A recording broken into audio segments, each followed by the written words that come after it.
keep it to yourself for once. Oh, I think I found a new way out, way beyond your shadow doubt, and I can't breathe. Oh, I hope you're keeping count of all the times you let me down, and all the things you said out loud, the bullshit I could cry about. And I know we could be stronger now, and leave it up to fate somehow. But everything I do for me.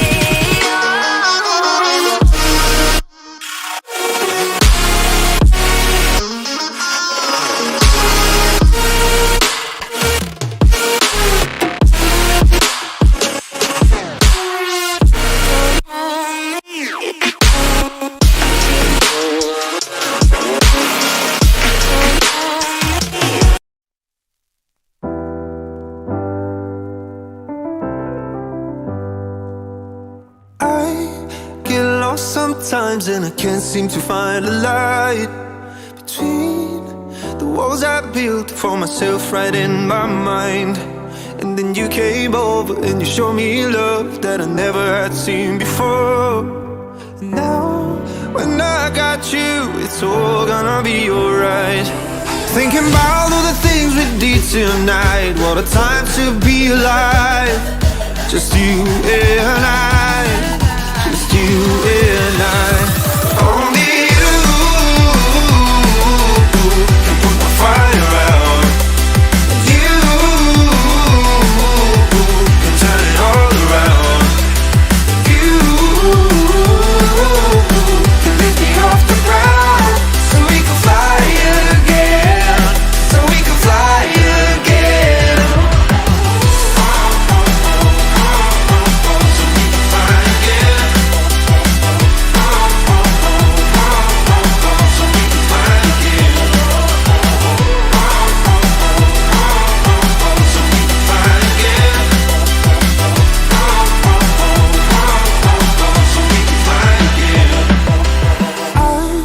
Been trying hard not to go out of my mind, and all I need right now is for you to stay the night.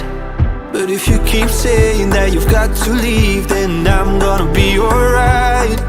As long as you tell me that we ain't running out of time. Thinking about all the things we did tonight, what a time to be alive. Just you and I, just you and I. Only you can put my fire out. You can turn it all around. And you can lift me off the ground, so we can fly again, so we can fly again. So we can fly again. So we can fly again. So we can fly again. So we can fly again.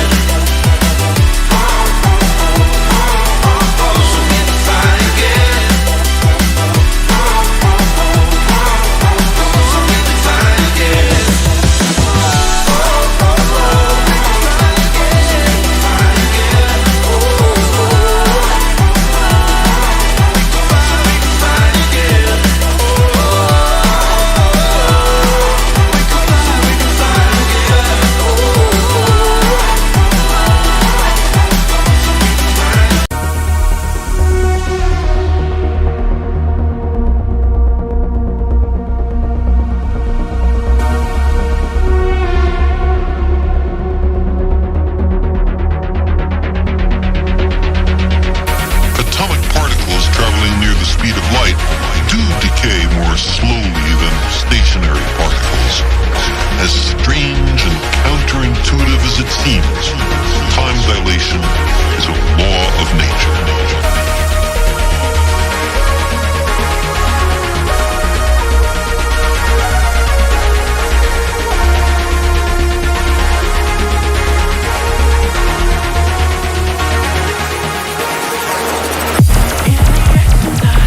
Take over your mind, let it hypnotize.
That's it. We're going to go live. Yeah.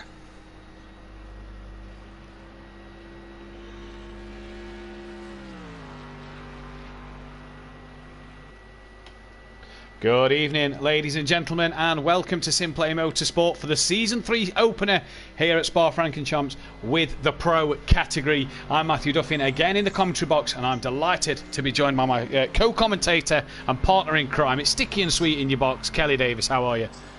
Very well, Matthew. Very well indeed.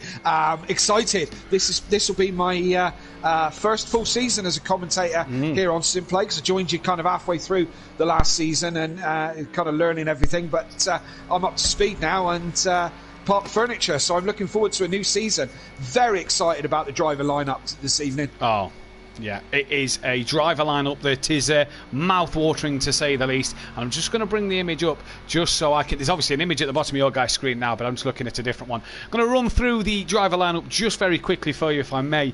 We've got the defending champions, not yet in the session so far, as Jamie Brazier hasn't had an invite. Bear with me 2 seconds then. We're just going to take a quick break while I just try and get them in. I'm going to have to leave the session, so just bear with me for 2 seconds.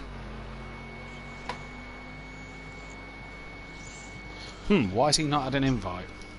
Who knows? I wonder if that's We'll why still Gary... practice, so you should be able to get him in, yeah? Yeah, well, I'll have to leave the session to get him in, but I'll be able to get him in. I wonder if that's where Gary and Craig are.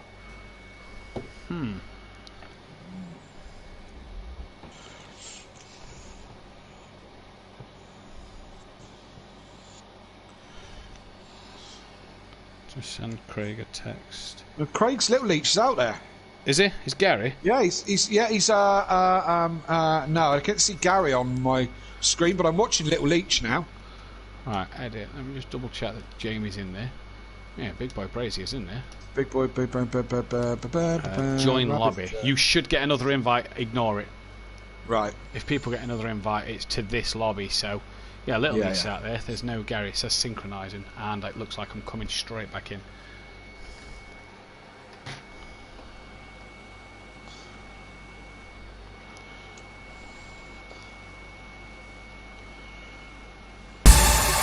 I was born and when I watched the elevate.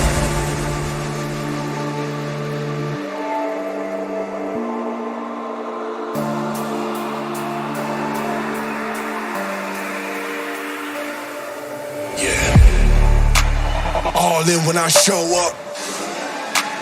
Whole place about to blow up. Superior to that competition. I'm in first place, yeah, that's how I'm living.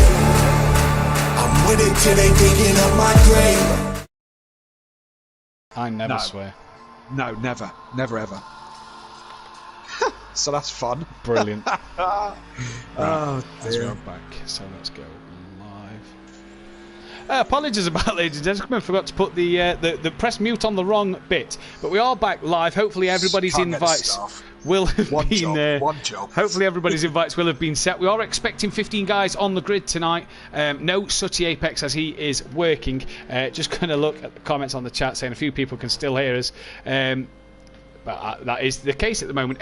Don't worry if you can see ghosted cars. It is only a practice session. That's because they may have left the session and came back in. Let me run you down the lineup for this year then, as we was going to. Leachy Legends, new team name, not Leach Motorsport anymore. The Leachy Legends, 2 times Constructors winner and 2 times Drivers Champion of Gary Leach, who's not yet in this session, running in the Porsche still, but in a brand new livery. The Leachy Legends are. So it's going to be interesting to see what they can do going into Season 3, and I have to be many people's favourite to defend that title yet again. Lining up behind them, second place in the Constructors last year, is the class of 97 of Andy and Demo Guy, in a very interesting car this season, Kelly, the Ginetta. Obviously a car you and Dan ran in the 24-hour race, as Andy ran as well. Very interesting to see what they do. Yeah, see what they'll do with that. It's cracking in the corners, but not so good on the straights. So I'm very interested to see what this does throughout the season. Sorry, Matt, go on. No, that's fine. I was just about to get your thoughts on it, so it's brilliant to see that. Yeah. Big Boy Brazier and that Buzzy Boy in the Audi. Apparently it's put Jamie in the wrong car. Load in. Should be okay.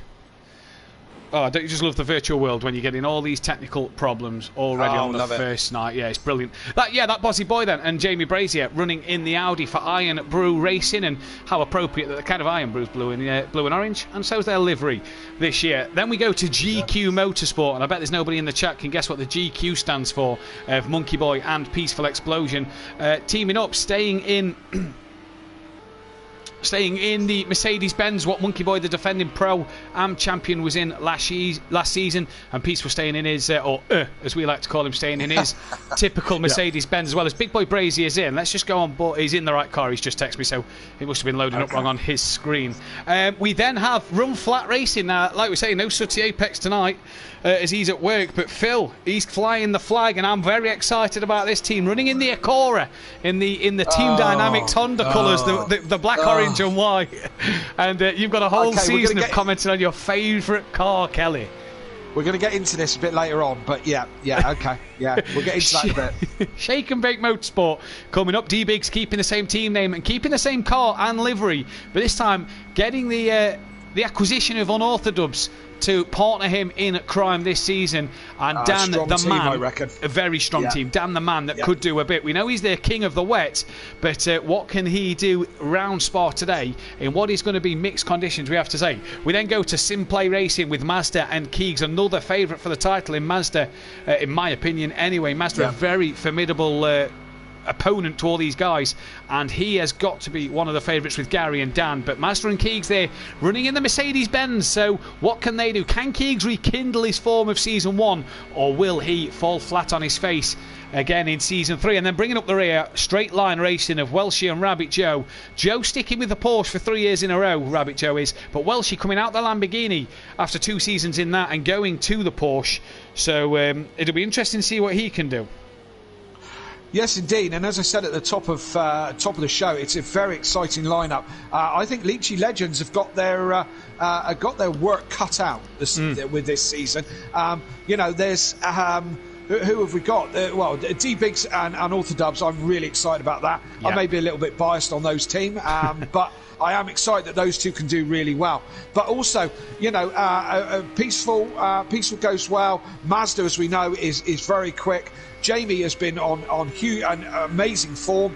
Emo Guy, Andy and Emo Guy, if they've made a really good choice with that Ginetta, they're going to be a strong team. They both can take race wins, no problem. I think we've got a very interesting season ahead, Matt.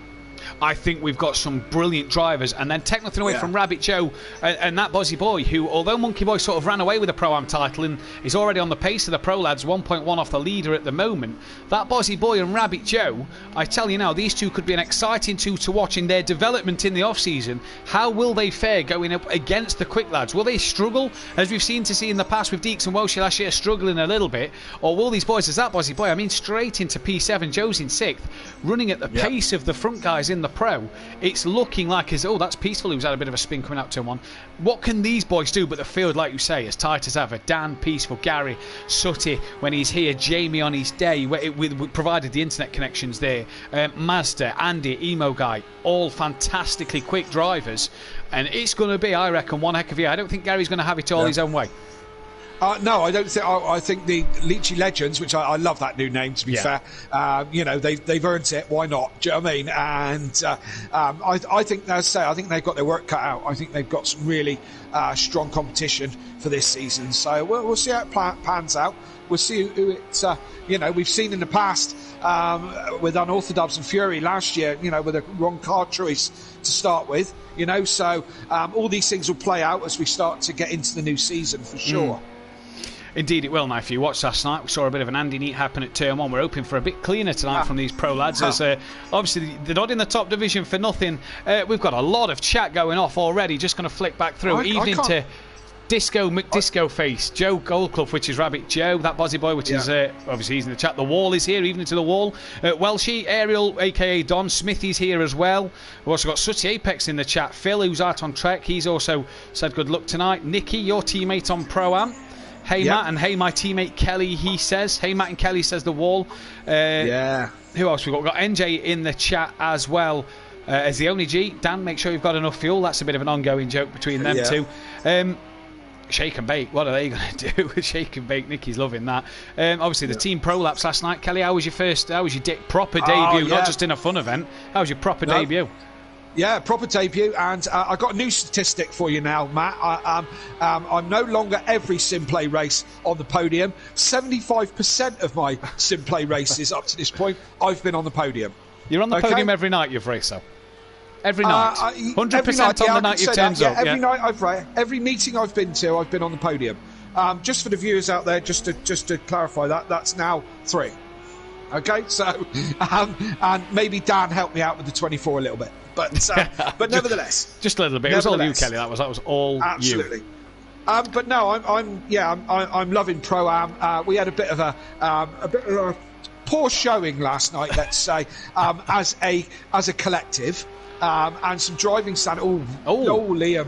I think he's hit that imaginary wall there. That seemed a bit funny. Yeah. And say we had a little bit of a poor showing last night as a collective, but I'm sure that will get better and better with some sorting out. If you didn't have an opportunity, go back and watch it. Of course, not now, but go back and watch it. It does make for some interesting watching, that's for certain. Sure, certainly the first lap of race 1, so it's worth a watch. Did you know you had a fan last night? No, I was too busy driving. I overheard some of the stream, and I watched some of it back. But Gary's biggest fan was cheering you on last night, and she's here now saying hi, Kelly, in the chat. As Gary's not yet turned up, Beth cheering you on. Absolutely. And thank you for your support, Beth. She's got her KLF 900 T-shirt on a Wednesday night from now on. So thank you very much. I say Gary's not turned up yet, so I must be number one. I'm dancing there. This is true. True. Do you want to give you a few appearance marks? We're coming up to some people's 50th appearance. Guys in the pro category, Little Leach, Peaceful Explosion and Welshie are all approaching the 50 appearance mark. Tonight we'll mark 43 and 44 for them guys, if they can get on it. And as well, just a few lap records that we had done the other day. SPA qualifying record was Season 1 Round 1 by Mazda in the Season 1 Race 1 by Mazda in the BMW. So race 1 of the night was a 2:minute 19.1. Now bearing in mind, Season 1 the drivers could only play with the downforce. They couldn't play with any setup other than downforce. Now they obviously get the full setup, so what can they do now? The race pace was as well by Mazda in the same race with a 2:minute 20.6. Pro-Am, Jamie Brazier still holds the record from Season 1 Race 1 of 2:minute 20 dead in qualifying, but Fury actually broke the qualifying lap the race lap record of a 2:minute 2:minute 24.6 was the record by Welshie. Fury now holds that record of a 2:minute 22.0 race pace, so he's still last night. So he's still 2 seconds off of Mazda's best time from Season 1, and these guys being the pro boys, we're expecting maybe even quicker. Absolutely. I mean, Fury was flying last night. Obviously, he was demoted out of pro. Probably just Fury was probably the victim of he was the victim of a poor season. He started off in the Ferrari and then ended up in a Porsche. Neither car suited him really. He was flying last night, and shame not to see him tonight and be able to commentate. Nice to drive with him. As he passed me at a rate of knots last night. But not on the chat. And I'm hoping that Fury's granddad and Fury's mum still join us on the chat. I'm hoping. It'd be interesting to see. Bethany Duffin in the chat. Gary number 1, Kelly number 2, and Dan doesn't get a number. Love his tiff. Okay. Well, that was short-lived, wasn't it? Yeah, it really was. Just looking at the early pace, obviously practice people maybe holding a bit back here, but look at the top 6 separated by 9/10 of a second, and look at the 2 top front runners at the minute, the Shake and Bake boys, by 1/10.5 here at the top of the standing. Andy as well, P3 in the standings at the moment. In that Ginetta. In that Ginetta. Where's Emo Guy? He's not really done a respectable lap time, 25 seconds. But look at the top 12, only 2.8 separating the whole top 12. That is not bad going, and I do believe there's more pace out there for these boys than what they are showing. Maybe just holding a little bit back with it being a practice session and not going full guns at the moment. Don't want to show your hand too early. Absolutely, and I don't know if you've already, I can't think that you've already mentioned it, but this is a practice session, as you said. And this is a new feature for this year, am I right in saying? It is. There was an initial 20-minute practice session at the beginning of each meeting, yes? It is. So it's an initial 20-minute practice session just for drivers to get final tweaks done to their setups. Instead of them having to do it in the qualifying part itself, they can jump on, quick 20-minute tweak of the setup, and then into a shorter qualifying for qualifying one of 10 minutes. And then we've got the half an hour. Oh, as Welchie there having a big spin at the top of Radion. Then we go into the half. It is. It's such a. You've got to get it right, El Rouge into Radion, otherwise you can lose it like Welsh has. We go into then the half an hour. Oh, is his teammate there? His teammate. He's held it. He's held it. Good boy. Well Good done. boy. Then we go into the half an hour race format, obviously converted into laps, which it works out round spies about 14 laps, with a mandatory pit stop, which will be lap 3 again. And obviously, if you pit before the mandatory stop, you have to pit again afterwards. Otherwise, the stewards will investigate, and you will probably more than likely get yourself a big slap on the wrist and a penalty, as we see Phil improving. But no quicker for Phil down in P11 at the moment. That car looks nice, doesn't it, Kelly? Okay, right. Right. We need to address this. Just for you, before you start, Fury's granddad, just for you, Kelly, I'm here. Excellent. Nice to see you, Tony. My chat seems to be very slow for some reason. I have to keep refreshing it. So excuse me if I don't mention something that you guys have said. For some reason, my tablet is playing up. I don't know why, but we'll sort that out. Ladies and gentlemen, this is season. What's this? Season 4? 3. Season 3. Season 3 here at Simplay, and as I say, my full season.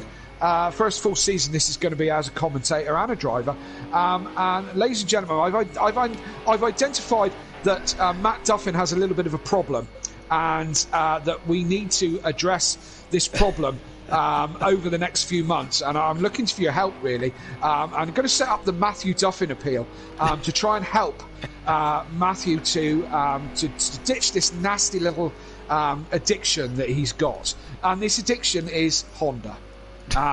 It's really turning into something quite odd now, and something really quite sickening. Even this car that we have on track here, this Acura thing, he's kind of hell-bent that this is a good car. And, I mean, look at it. I mean, just look at it. It's awful. It drives awful. It looks awful. I've said it before, Hondas in general, fantastic. Honda as a company, brilliant. Make fantastic lawnmowers, even better generators. Real pioneers in that kind of thing. But really, on the other hand, Honda Jazz, Honda Accord, come on, ladies and gentlemen. We need to help Matthew Duffin with his addiction. And that's something I'm going to champion all this season. The Matthew Duffin appeal. Brilliant. Gary's in. Donate now. Gary's in. Yay! He's in the session. And look who's That's 1.5 seconds quicker. Oh, he was Andy. Andy. Wow, in the Ginetta. That is a turn up for the books. Oh, yes. Emo guy's out in the other one. He is out in the other one, P13 at the minute, but Andy's got some great pace at the moment. You know who's going to be spitting bricks right now that Andy's gone a second and a half quicker, don't you? Dan. And that's going to be Dan, unorthodox. Yeah. Because he was umming and ahhing. I think Sutty may be doing the same, because it was either the Acura or the Ginetta for Sutty, and he went to Acura. Yeah, they're both going to be absolutely spitting bricks if that thing's as quick as that. It's going to be an interesting one to keep an eye on Andy's progression throughout, like the race and other bits. 16 people watching. Guys, hit that like button, subscribe if you are new. Please get your comments in. Feel free to get your words in, your opinions in. Let's get your opinions in for who's going to take the first pole position of the Pro. New graphic on my laptop to the right of me now shows me the poles and the average the average qualifying position for the drivers throughout the course of this season. So get your predictions in for pole for race 1 here, as Andy looking quick already in the practice session, which has only got 10 seconds left. So the drivers coming up towards the chicane now are probably on their last lap. Where is Gary, says Smithy? Well, he's in now. Bethany and Duffin, good luck with that, Kelly. I've been trying for 5 years. Come on, the Leech Bros, let's go, says Smithy. 5 years to do what? To get me out of Honda, I imagine. Oh, right, okay, right, yeah. That when you was on about the peel. Okay, come on, the Leech Bros, let's go. And yes, come on, Gary, don't let me down. We're going to get the full support of everyone on Simplay, Beth. Don't worry. We'll get that huge Honda badge taken down from the middle of your front room that he sits in front of and worships. Do you know the best thing was? Monkey Boy, who we're watching on screen at the moment, drove the Acura season 1, or kind of got forced into it by his teammate season 1. Didn't like the car, wanted to get out of it. didn't change for the season, just got on with it. That's what sent him down to Pro-Am. Brought himself a Fanatec the other day, steering wheel. Yeah. And he'd got a bit of paper and he'd scribbled the Honda logo onto it. Just taped it to the middle of his wheel and sent me a picture. And he went, just for you. I assume he's taken it off by now, but I thought, oh, that's brilliant. Brilliant. We obviously have a bit of banter about the Acura. Monkey Boy can't stand it. We have a bit of banter like me and yourself do, Kelly. But when he sent me that, I just thought that was absolutely brilliant. The fact that he just took his time out his day to scribble to doodle a Honda logo and put it on his Fanatec. Well, you'll probably like this. As we know, we have the Honda banter, and seems to be all the motorsport that I follow seems to be very Honda orientated, which is unfortunate or whatever. But I had to buy a part for my business today, or yesterday, and I had to buy a part. A car part for my business, and I had to buy the one that was the most suited for the job, and it just happened to be from a Honda Civic. Brilliant. Would you believe it? Would you believe it? I cannot. It was also the cheapest, so that says something as well. I mean, there you go, but it's probably the most reliable.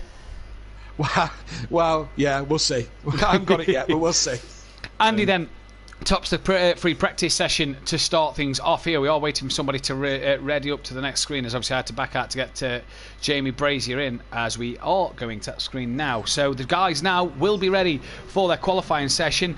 Disco Face says Andy for pole on this form. Well, that's a good shout.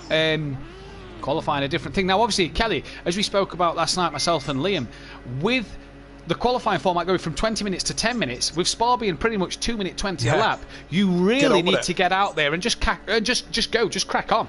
Yeah. I certainly did last night, running the Pro-Ams, or race 2 I did. I just hit the button and went straight out there. Because realistically, you're going to get, especially, I found with the Porsche that it takes more than one lap to get the tyres really where you want them.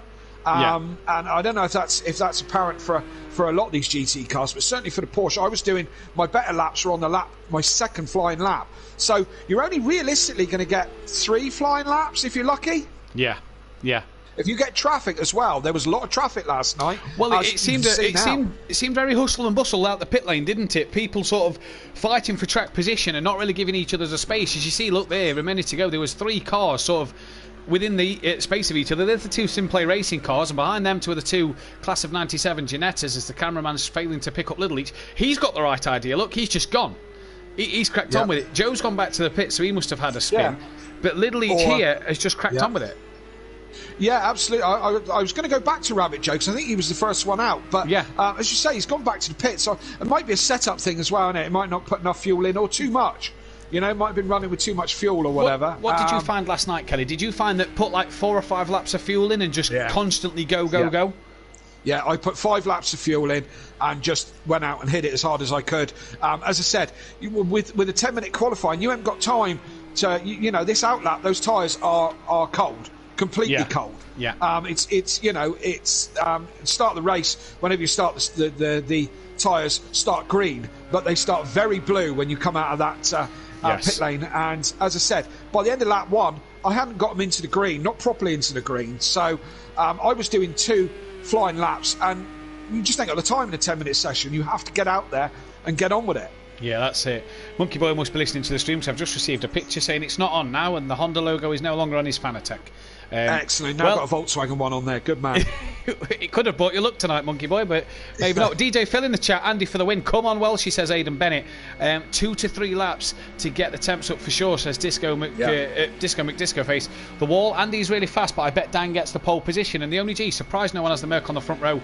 Should be dominating on this track. Oh, that was practice. Yep, that was practice. And there are 4 Mercs on the grid this year. Keegs and Mazda, who... a bit of team tactics early doors, maybe a bit of slipstream for the other driver. Yeah, maybe. Wonder how that one's going to work out. Or is it just happens to be they're on track together? Potentially. You'd have thought that you'd have told one to back off, though, wouldn't you, and give yourself some space instead of ruining each other's qualifying. But I'm sure them two know what they're doing in their little chat as they're coming down to start their flying laps now. Plenty of cars behind them on the track, and we do believe that Little Each will be the first car to set his time. Well, she's gone back to the pits here, and Mazda very wide. He's all... Yeah. They're sort. They seem went across the line first. Yeah, they seem like outlaps to me though. 229 to 236, 237. I wonder if they're the outlaps. Mazda very wide there. Looked like he was aborting his lap, but Keegs didn't seem to get past as they come up El Rouge then. And there's the other Mercedes of Monkey Boy. As well, she is now out the pits. There he is in his Porsche for this year. Got to get used to the new car. But let's see what these guys can do. Andy has it in the bag, though. Dan for P2, possibly. Mazda releases his teammate, should I say. So a strategy there as Monkey Boy. Oh, well, he's released his teammate. Yeah, and Keegs has lost the rear of the coming through the chicane. So that's not good. He won't want to have hit a wall there if he's kept it out the wall, as the cameraman still struggles to find him. We've got Little Leach now, who has pretty much just gone, do you know what? Don't need the tow. I'm just going to get my laps in. Just going to go. Yeah. He's not. Yeah. He's had a bit of a spin. What's the track temp? They should always aim to drive on hards. Soft aren't realistic on this game, and the hard tyres are much faster once up to temperature. I couldn't tell you, G. We don't get doesn't it have to be track temp? I hear what G's saying, but doesn't it have to be reasonably hot for the hards to work? Does it not have to be like 35 degrees upwards? Yeah, that's what I'm aware of. Track temp has to be 30, 35 plus. See if G backs that up. 35 degrees plus is what I was under the understanding to make the hards work. Here. Yeah, are we right, G, or wrong? Well, let us know. Yeah, let's see if G tells us and we find out what is to be said. Little Leach then, obviously not going to set the best lap of his of what he's capable of, as he's had a bit of a spin. That is Dano Biggs. That's either Dan or D Biggs just in front of him there, going to cross the line.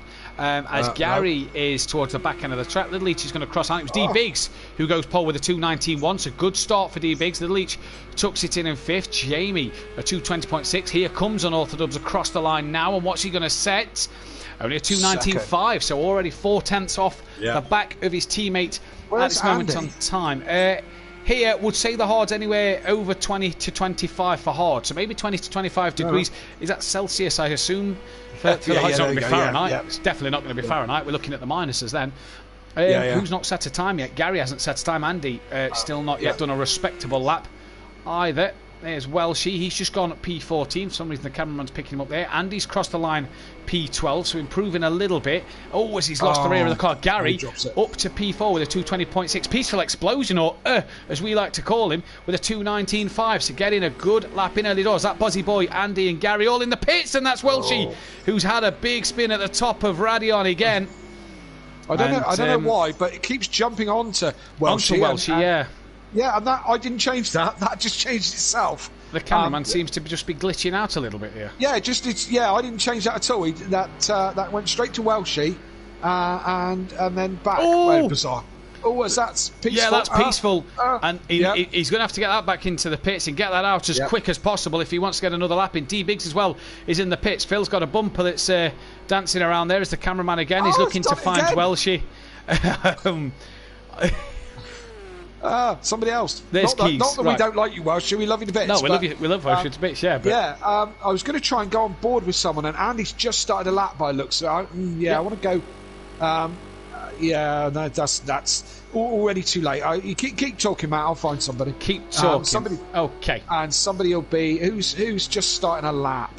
Jamie's near the end of his lap. Big boy Braze. Yeah. He's coming around towards the chicane. Where's Joe? There he is.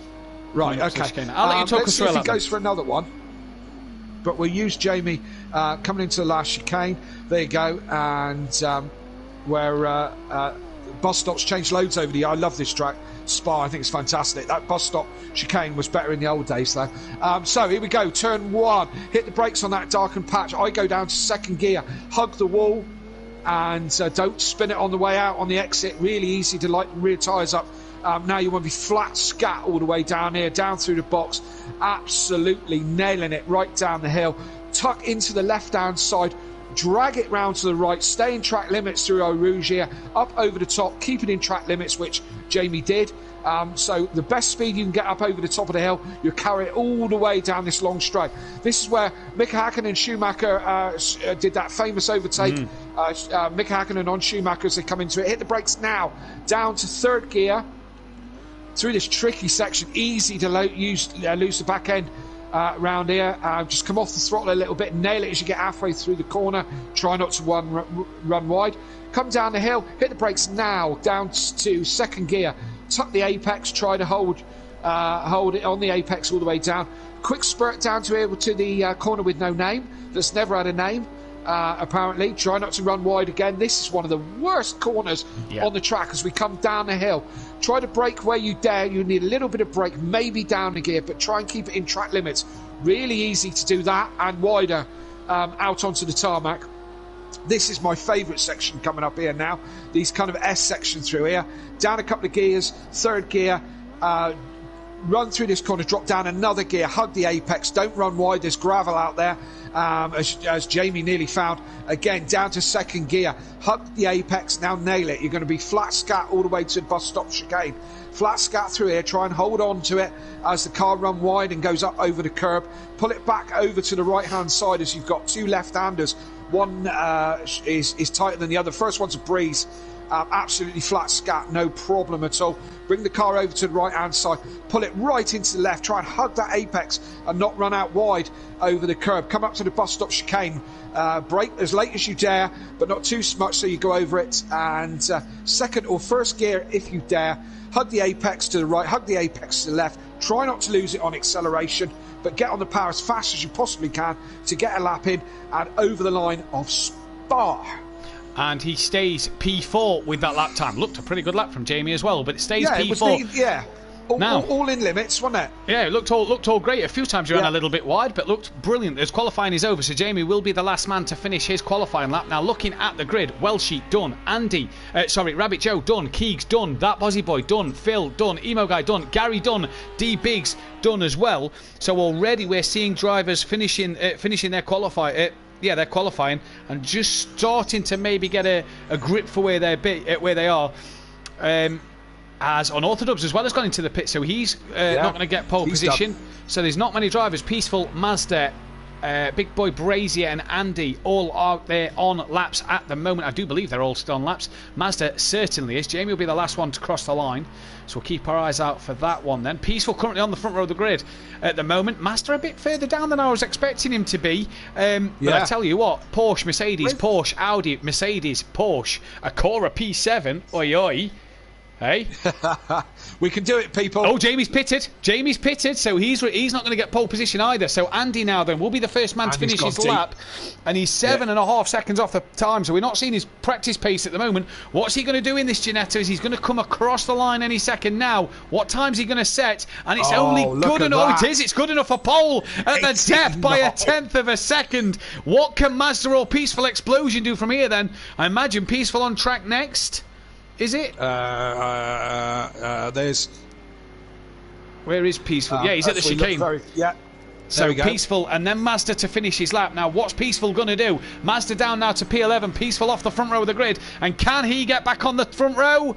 No, he improves but misses out. What can Mazda do then? 2.8 he's got to find, and he's flying round towards the bus stop chicane. Flat scat from here, as Kelly said, and around he comes now. People's favourite for this championship this year. Into the chicane. Nicely done, not too deep. Make sure you don't get too greedy on the throttle on the exit. It's lovely exit from Mazda. What is it going to be? Is it going to be pole position? No, it's only sixth. So Andy in the Ginetta. Wow. I tell you what, for all those people who've ummed and ahed, all you pro guys, if you're listening to us, if all you've ummed and ahed about what car to drive, one word, Ginetta. Yeah, indeed. Indeed. That has been fantastic start for him in that car. Let's see how we go on throughout the season, but certainly I didn't think it was going to be up the front tonight, not on pole. No, I don't think I did neither. I don't think I expected it to be pole, but it is. And what a job that is for him at the moment. D Biggs getting second place, Peaceful third. Unorthodox got P4. Phil in the Acura managed to get a top 10. It's not a bad start for Phil. Monkey Boy in 7th place. Gary 8th as well. So the defending champion got a bit of work to do early doors in this one. Big Boy Brazier 5th in the end. What can he do? But we've got Ginetta, Porsche, Mercedes, Porsche, Audi, Mercedes, Porsche, Acura. Ginetta to round out the top 10. It's already a bit of a jumbled grid as we're going along in this first race. Good start to the season. Yes, indeed. Yes, I mean, look at the lineup here. You know, Gary, defending champion, down in 8th, Mazda in 6th, Jamie in 5th, Dan in 4th. Where's Emo Guy? 10th. So a lot of quick guys here. So it's but Andy's in the pound seats in pole position in that Ginetta. Let's see if he can make it work over a race distance. 22 people watching, 15 likes, guys. Hit that thumbs up button and let's get this video to 20 likes at least if we can before the end of tonight. Let's do it for the Ginetta that is on pole position already here in race 1. Andy stating his intent at the word go. Now, bit of a fact for you. Welshie, over season 2 and season 1, round 1 of both seasons, hasn't taken part. Season 1 he dropped the pad and it disconnected him. Season 2 he got kicked. It looks like Welshie's made the first round of the season, so that's the biggest round of applause for today. But the lights are coming on. We're about to go green for the Pro Series. We're green here. What a start. The Mercedes of Peaceful hasn't even moved and Jamie's already jumped him. Andy has got jumped off the start by D-Biggs. Dan's looking to get a good start as well. Round the outside goes D-Biggs. Andy looking to hold it here. Peaceful did not get off the line. One of the Leachy Legends cars has had a spin. That was Gary in the background who's a bit sideways. He's managed to keep it going. Emo Guy already down to 15th place. And here we go then. D-Biggs and Andy looking to go side by side. No, Andy tucks in at El Rouge already. Absolutely, and certainly a much better start than we had last night. Mostly through clean, a little bit of a spin at the back. Peaceful! It's all starting here. Peaceful's gone. Is he going to collect some others? Oh, yes, he is. Wow. Oh, he's collected quite a few as well by the looks of it. There's an Audi in that. There's an Audi bonnet flying everywhere. I think the Leachy Legends got caught up in that one as well. So not the start for the defending champions that they'd have wanted here, Kelly. And Peaceful losing it at the top of Radion. What a shame. And look who's in front. While we were looking at the back, Dan had gone 3rd to 1st. I don't know how he done that, but he done it out of our view because we were watching the thing. But it's the two teammates out in front. Shake and Bake Motorsport, Dan and D-Biggs, they were rivals last year. They're very much a team now. But Andy's still in there, isn't he? And he's looking down the side of D-Biggs, moving to one side, moves to the other, trying to get on with it. So great start there for those guys. It is a great start. The Shake and Bake Motorsport Porsches looking lovely at the moment, not like the Leachy Legends who are down the back of the pack. And Andy looking a bit racy here. You see him just start to lose a bit of space on the quicker sections of this circuit, but through the corners, Andy looks really quick at the moment. Mazda not too far back, and there's Keegs in the rear. Keegs in the background had a bit of a spin, promoting the Acura to P6. Not that I'm biased, but go on the Acura as well. The Dubs is really now starting to stretch his legs out front. D-Big seems to be holding up Andy. Now watch the Ginetta here. This is where it's going to lose a bit of ground to the cars in front, you'd imagine. Slipstream though, no, it doesn't look like it. You'd expect it to, but the Slipstream doing it the world of good at the minute. Mazda there. Oh, D-Biggs is very wide. So was Mazda in the background. And onto the track he comes. Andy's going to look up the inside at the bus stop chicane. Can't get it done. But no, the Ginetta didn't seem to lose that much ground there. Oh, there's Jamie and Mazda. Just a little further back, side by side, still side by side on the exit, just lean on each other ever so slightly. And the Audi looking to get up into P4. Mazda's going to have the inside line though going into turn 1. And that Mercedes grunt should pull it down the straight and manage to keep it away from the Audi. And Mazda then goes into the lead. Emo Guy into the pits. He does have to pit again then, as per the rules state. Emo Guy will have to pit again as from lap 3. Just looking and I'll tell you who's had a flyer is Welshie. Yeah, 7th right brilliant now. Start, absolutely brilliant start. Yeah. Defending champ in the pit, so he's going to have to pit twice again. No real spoiler on that. That's going to be huge damage for the defending champ here in the Porsche. We imagine that Bozzy Boy and Peaceful's got a lot of damage as well. But Welshie, you're right, great stop as Emo Guy is go. And here goes Jamie then, looking around the outside of Mazda. Will he have that one done? He has, you know. Good little move. Yeah, good move. Good move indeed. Yeah, fantastic job there from Big Boy Brazier. Mazda a bit sore from being on the bike. He says he's been cycling a bit this week, so he says he feels a bit sore today. But I'm sure that's no excuse. I'm sure he's going to try and give it his all. Obviously, with 15 guys on the grid, it means the top 7 can't qualify for race 2 in the second races. Andy is very wide on the grass there as well. That is really wide. Now, what can Jamie do from this position? We say about Walsh having a good start. Phil as well in the Acura, still P6. Yeah, absolutely. Yeah, still there after all the melee. Absolutely. So, I think this is going to be an ongoing one, this Mazda and Jamie battle. here for 4th and 5th. I think this one's going to run and run and run. Andy just trying to squeeze, but I think Andy's wringing the neck of that Ginetta, to be fair. It certainly looked like it the last time we were on board, but he's staying in touch with the Porsches. And the thing with Andy is I think you've got to be on that Ginetta every single lap you're driving it. We saw him at the Nordschleife and he admitted defeat because he just had no more. I think at the Nordschleife it's a bit easier because the track's not made for top speed compared to where we are today. But I think round here tonight, Andy has got to be on it for 14 laps of this. Yeah, absolutely. And I mean, I drove the 24 in the Ginetta and shared with Dan. And it is planted. Do you know what I mean? It is really planted. But I'm really impressed with the way it's going around here. You know, there's a lot of flat out stuff here at Spa. You know, a lot of high speeds. So I'm really impressed with the way it's going. Do you get a feeling that in a couple of laps' time, if Andy slowly starts to drop out of that slipstream of D Biggs, he's just then going to struggle a little bit?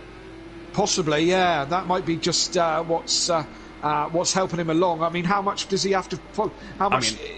A couple of seconds back before the slipstream is ineffective.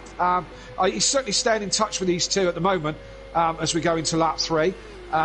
So yeah, let's see how it goes on. Mazda just dropped off the back of a bit of Jamie at the moment. Jamie going very wide there. Yeah, indeed. It's so easy to do, and you know, we certainly encourage everyone to try and stay within track limits as much as possible, but really tricky to keep it in track limits every single lap.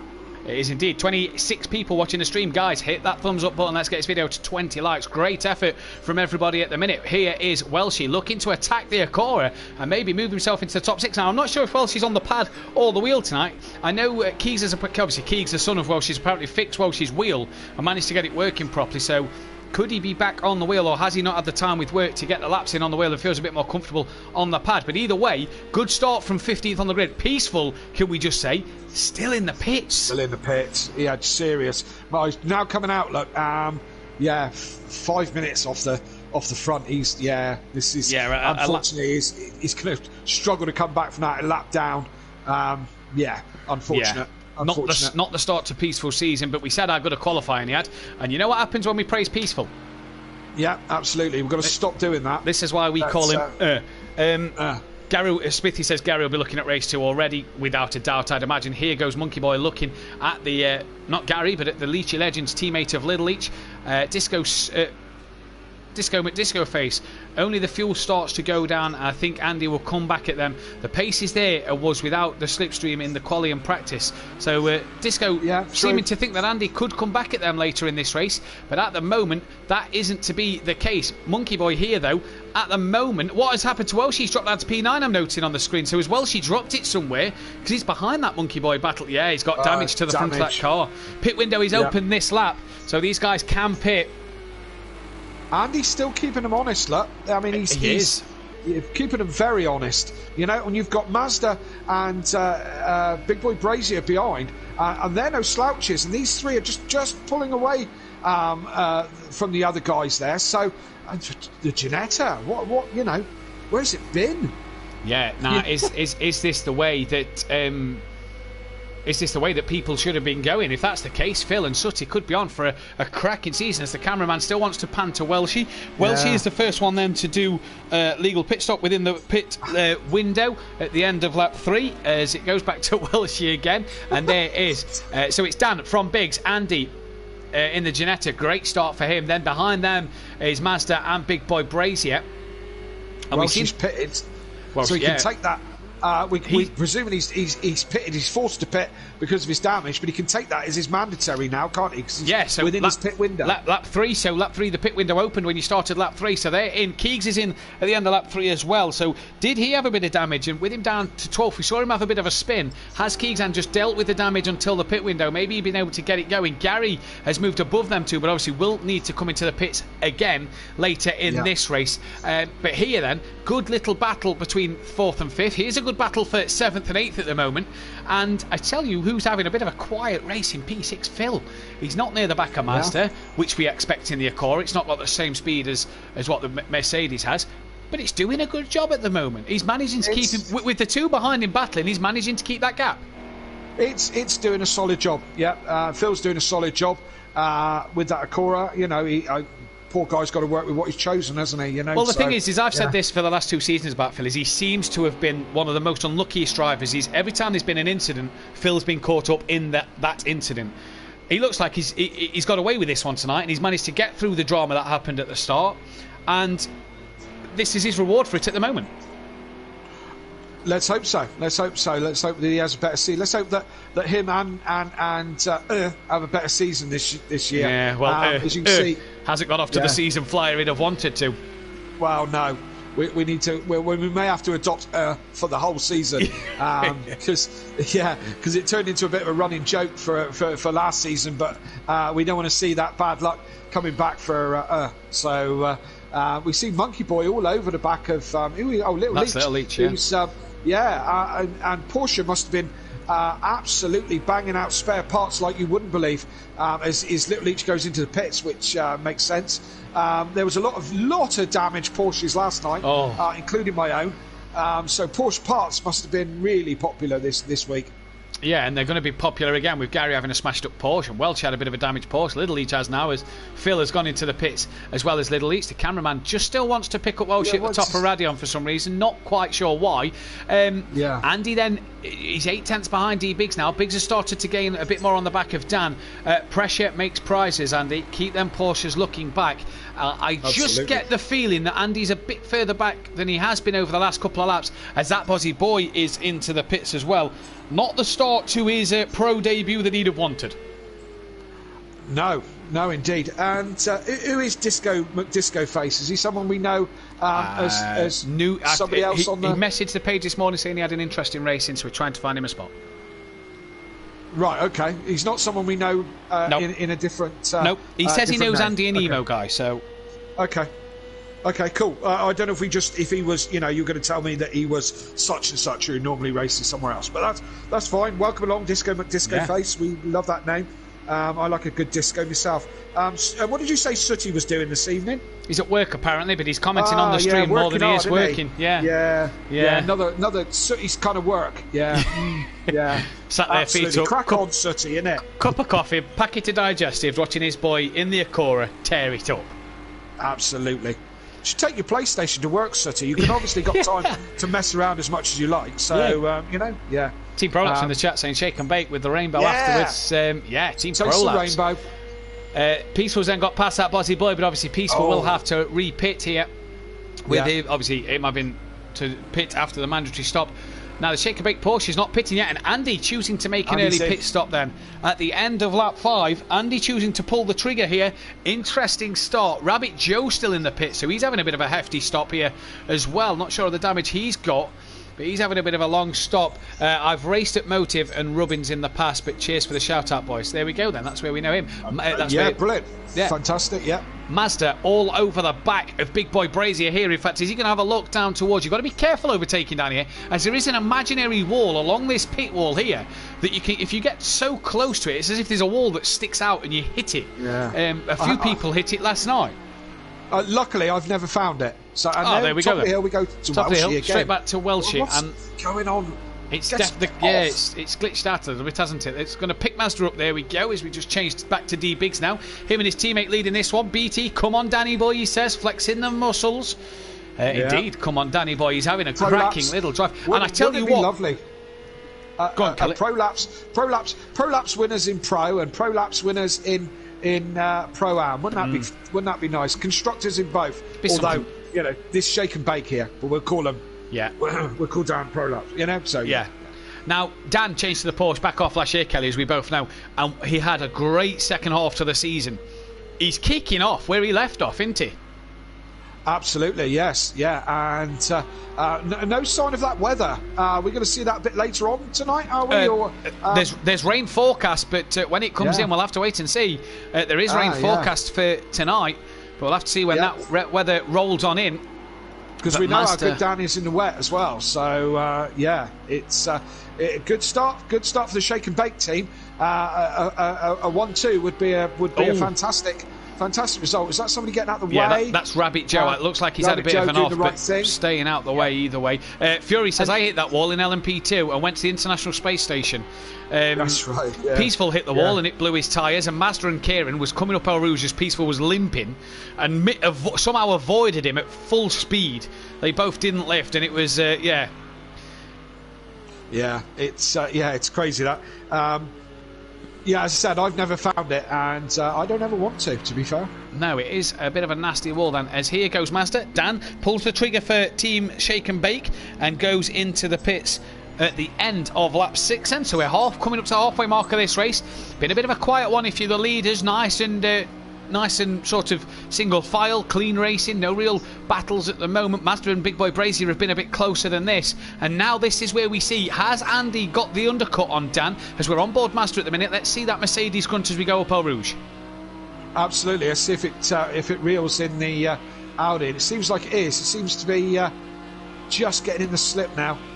Bit of a lift. He's not brave enough to take it flat. Not brave enough to take it flat, but look at the amount he's caught him with the slipstream. Team Prolapse in the chat saying shake and Prolapse.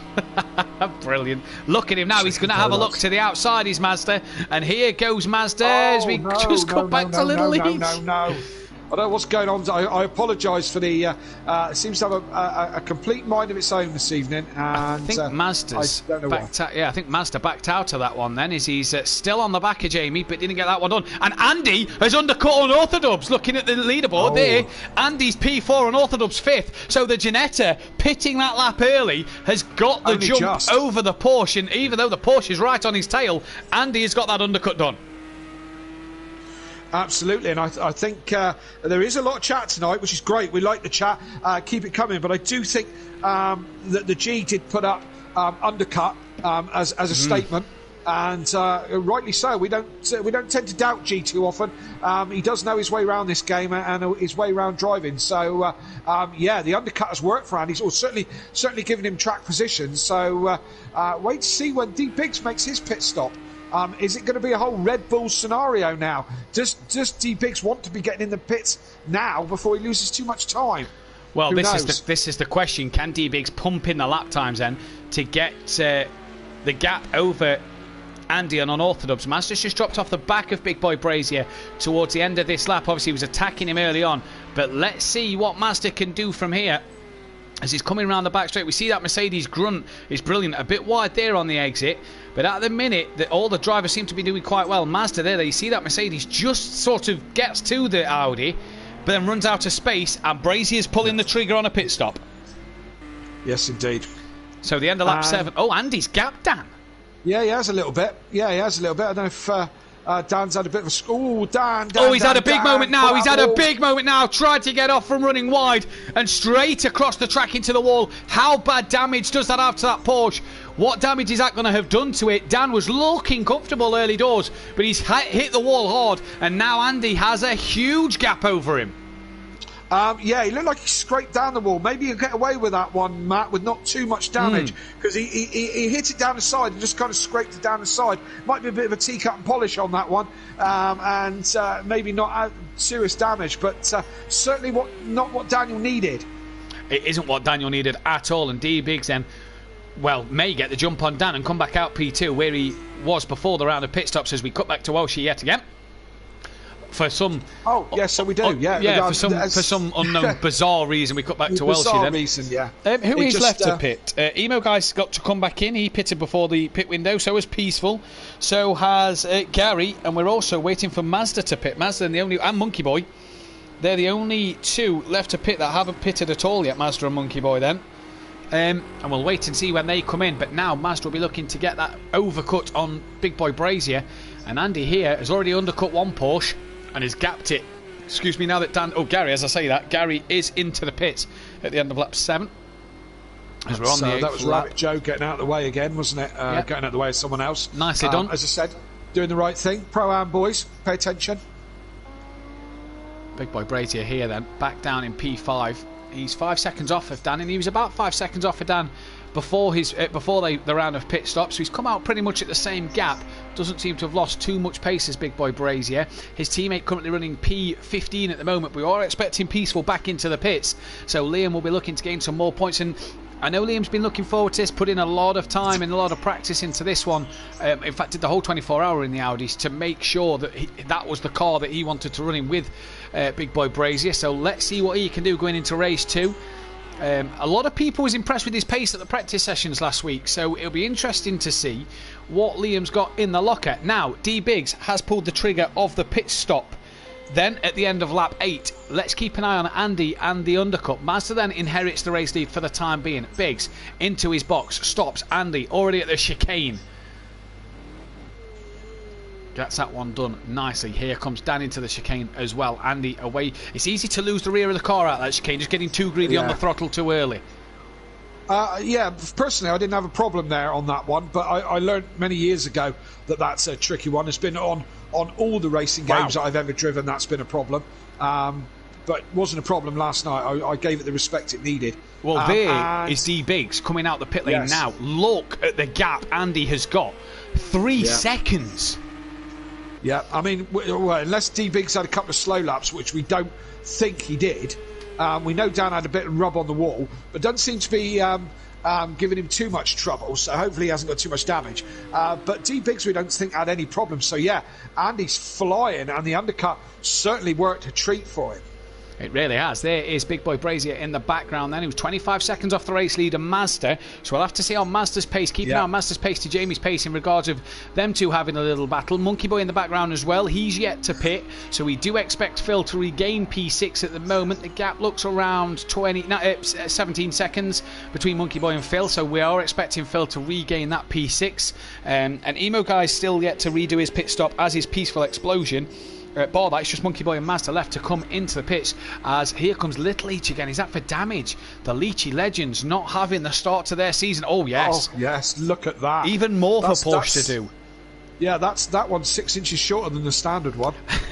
The Leachy Legends not having the start to their defence that they'd have wanted here. No, absolutely. They're certainly going to be on the back foot going into the next race. Look, Kelly, look at these mechanics. It's brand new. Again, nice to see Daft Punk back together and working the pit crew. Or working. I wouldn't say working. Nice to see Daft Punk back together and standing around in the pit lane. Right, interesting thing here. Little Leach is out the pits. Looking back at the track map as we was then, Welshie and Keegs was just coming through the final chicane. So will Keegs get past him, and will Welshie as well? There is Welshie. So Little Leach is just at pit exit now, going round turn 1. So Keegs has got past him, but I think Welshie may have missed out. Little Leach is out the pits. And there is Little Leach. Welshie just misses out, but Keegs gains another place and into the top 10 he goes for the time being. Mazda still in the lead, and look at his pace, matching the same pace of Andy. So Andy is flying. Yeah, 121.0 for Andy, 121.0. Oh no, 220. 220 for Andy. 220. Wow. Yeah, I keep saying 1. Sorry. Yeah, it's dead. 220. I get what you mean. It's very normally you don't think of a lap being 2 minutes long, but no. Andy then 2 minutes 20 a lap. Dan was 2 seconds slower, or 1.5 seconds slower, should I say, than Andy that lap. End of lap 9. Monkey Boy into the pits then, so he's pitted for his mandatory pit stop, just waiting Emo Guy, Peaceful and Mazda then into the pits. Mazda's gap to Jamie's gone up a little bit, so I'm just wondering if Mazda's been able to pump these laps in, and is he going for the longest in pit at the very end to maybe jump Jamie at the end? Monkey Boy has been passed by Phil as we expected. Can Emo Guy get the job on Monkey Boy as well? I'm not too sure about that, but the Porsches here have lost a lot of ground to the Ginetta. That is the biggest story so far. Yeah, the biggest story indeed. The Ginetta is absolutely flying. Well, certainly in the hands of Andy. I don't know remembering Andy put a lot of time in on it on the 24-hour. He drove. He drove nearly 12 hours straight on the on the daytime on the second half of it for sure. So he's had a lot of time behind the wheel of this Ginetta, and he's making good use of it now.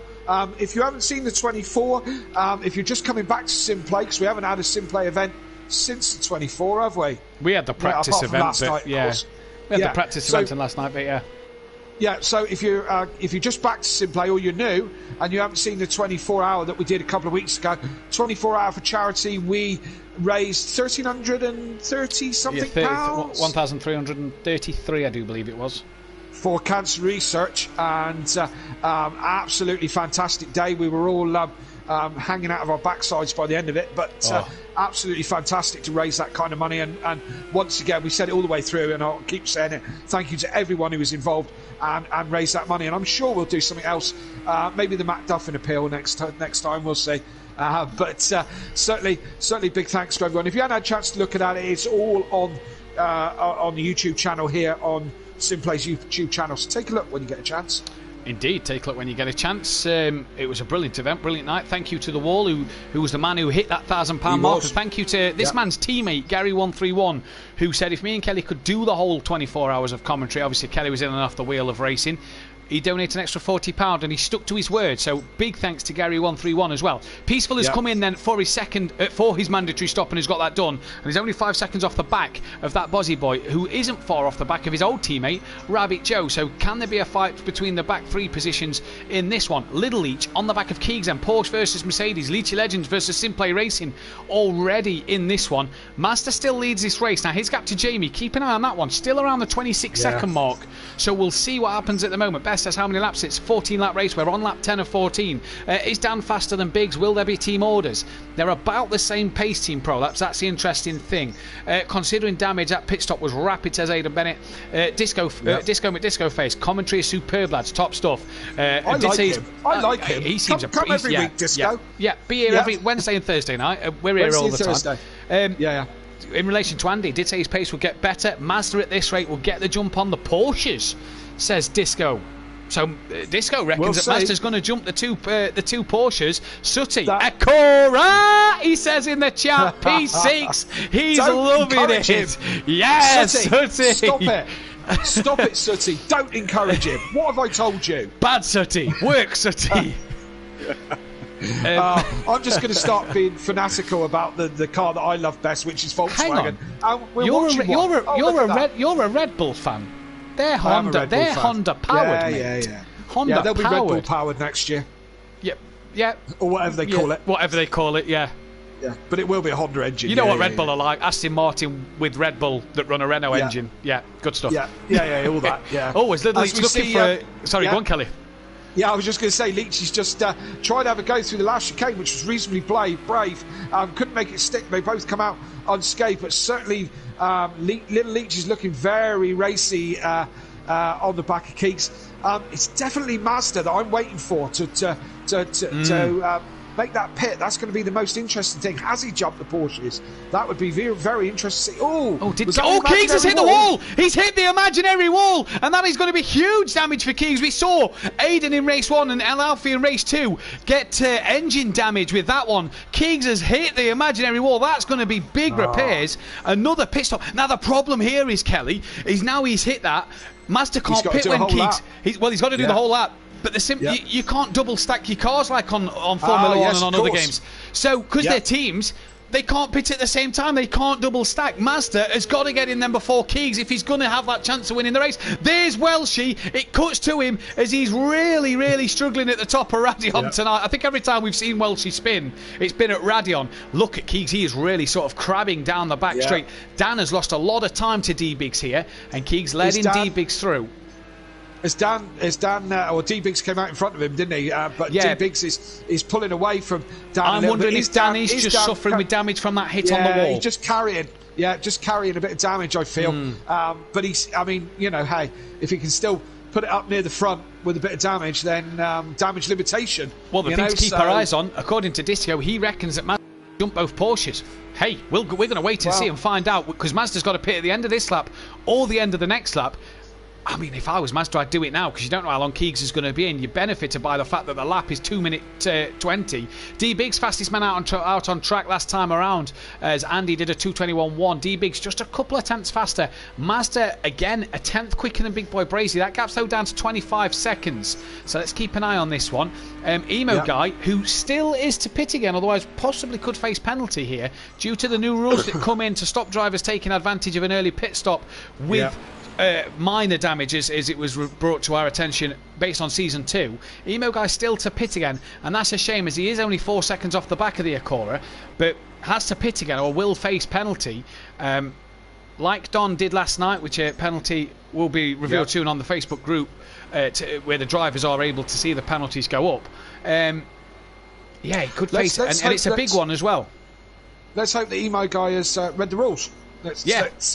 Or someone's told him why he's been driving around. Maybe he's just leaving it till late. We'll see. He's got a couple of laps yet. Mazda's got a couple as well, but he's going to have to do it very, very soon. Aidan Bennett in the chat, you had to go and mention my encounter with the wall. I didn't see it last night, Aidan, that you hit the wall. Did he hit the wall, Matt? Should we talk more about it? Hit the wall, ploughed into the wall, terminal damage on the engine. Engine had blown and it retired him from the race. Yeah, well, Such Apex said, what's the gap between Emo and Phil? That gap's about 4 seconds. Now, here's the interesting thing, Kelly. Keegs pits. Mazda has to pit at the end of this current lap he's on. He needs to hope and pray that Keegs is out the pit lane. He's out the way. So this How is going to be... sit, then? Well, where's Mazda on the track? That's the first question. Is he, He's quite a way away. He's just under halfway round, maybe. Yeah. As he comes down to the corner with no name, doesn't he? That's where he is. So we he's, could have given it a name tonight behind. if someone was here racing. If he'd done a few send-it manoeuvres, we could have named it the Sooty Send-it corner, but he's not here to race, so we can't name it. As well. I could ring Martin Brundle and call it the, tell him to call it the, because he has a real chit-chat about it every Grand Prix. He loves it, doesn't he? He loves it, doesn't he? I think it kind of annoys him that there's no name for that corner. Yeah. Now, Mazda coming to the bottom end of the circuit, it's just lapped Little Leach. He is... Now, where is he? Yes, he's just coming to the bottom part of the circuit, Sector 2. Keegs is still in the pits. Now, the blue dot on your track map that you can see is stationary in the pit lane. There's a car going past it now. That is Keegs. The minute that starts moving, Mazda can pit. I think they've timed this horribly. I think Mazda should have pitted last lap. I think they've timed this absolutely horrendously here. Well, you would like to hope that they're in a party chat together. Wow. If they're in a group chat together, they may not understand it. But Mazda's got to come in.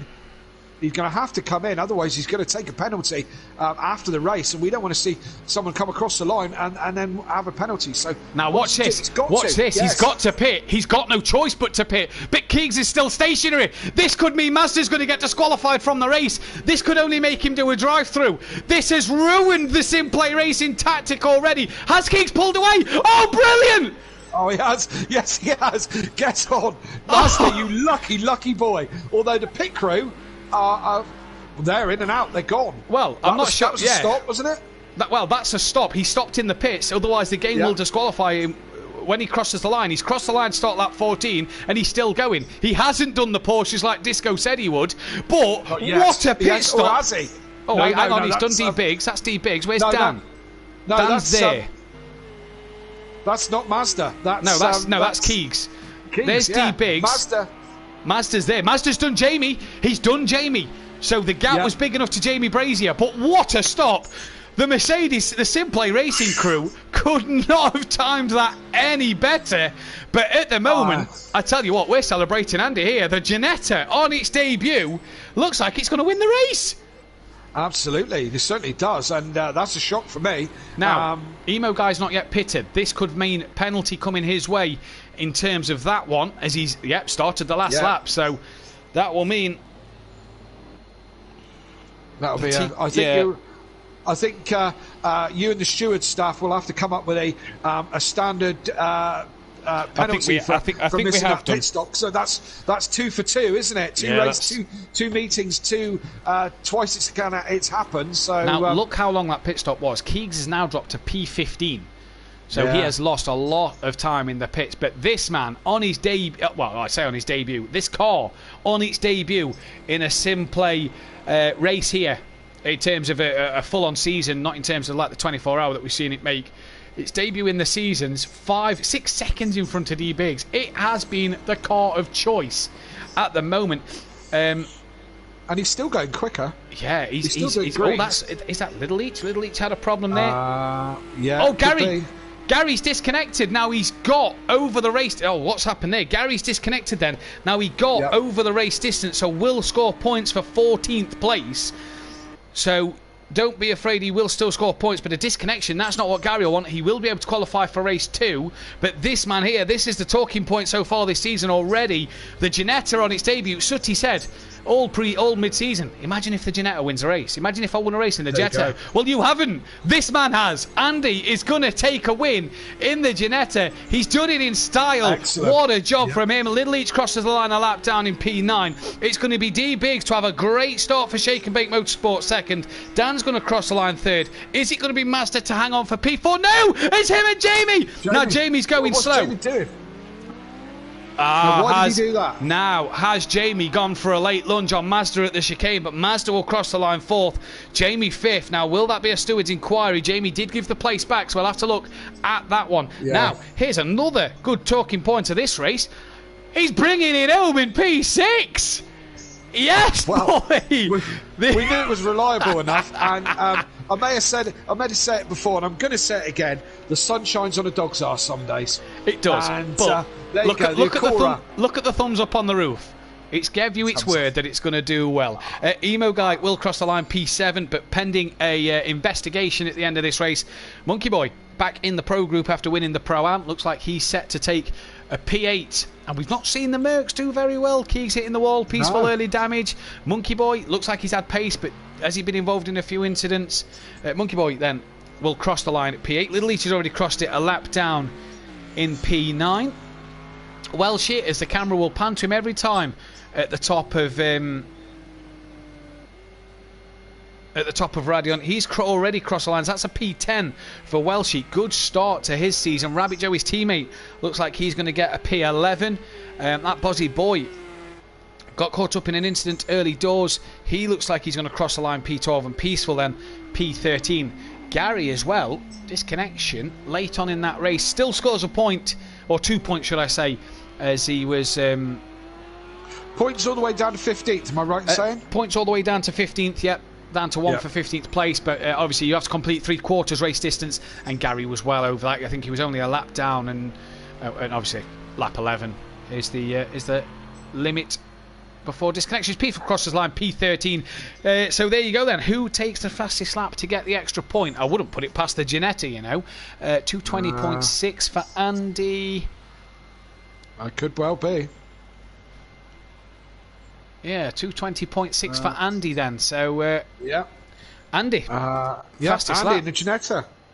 So what a start. So don't forget, guys, for race 2, drivers 1 to 7 cannot qualify for that one. So Andy, D Biggs, Unorthodox, Mazda, Big Boy Brazier, Phil and Emo Guy cannot qualify for race 2.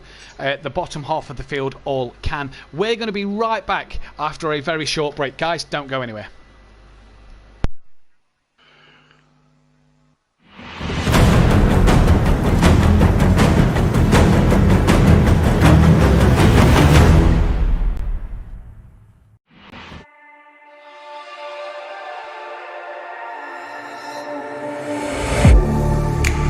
Getting hype when I aim up, elevating that game up, stepping up to the competition. Only first place, and that's how I'm living. I'm winning till they digging up my grave, eating all the things up on my plate. Game face when I step up into place. I was born and when I watch me elevate.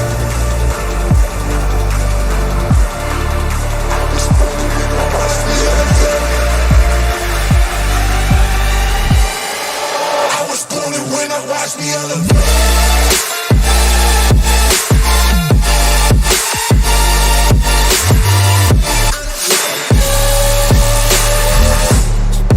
I was born to win, watch me elevate.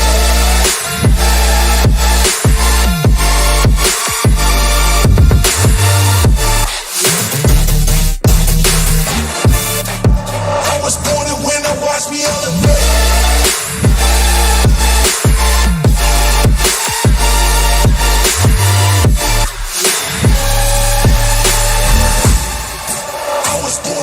Watch me elevate.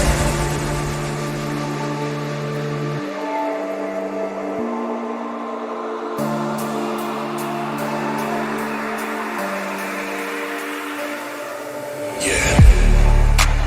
All in when I show up. Whole place about to blow up.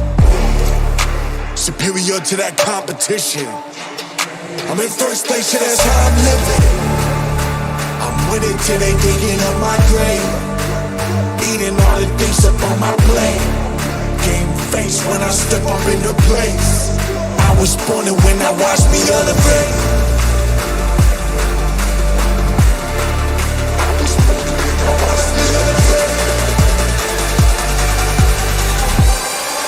I was born and when I watch me elevate.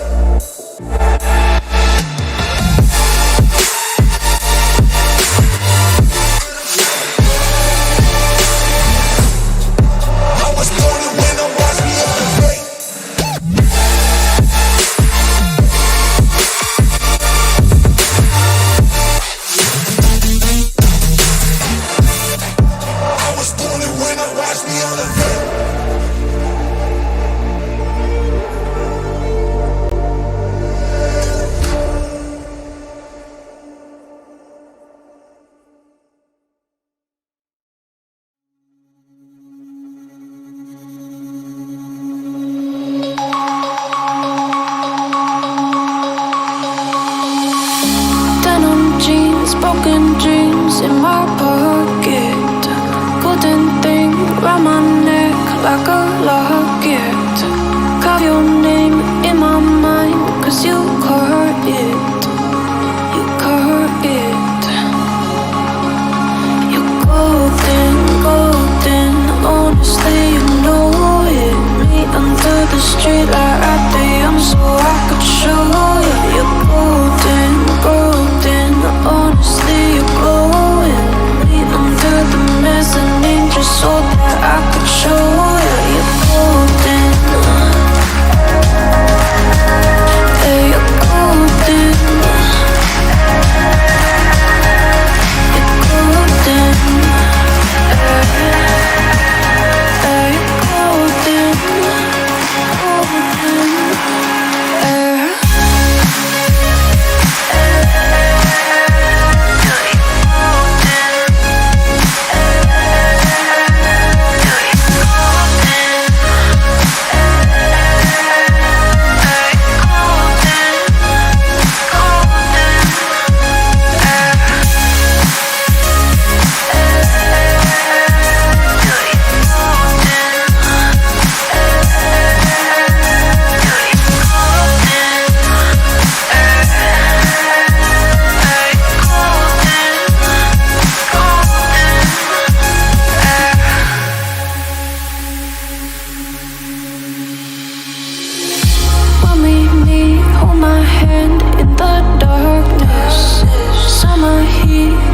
Lay on the carpet, eye to eye, glistening. No, I saw it, I saw it.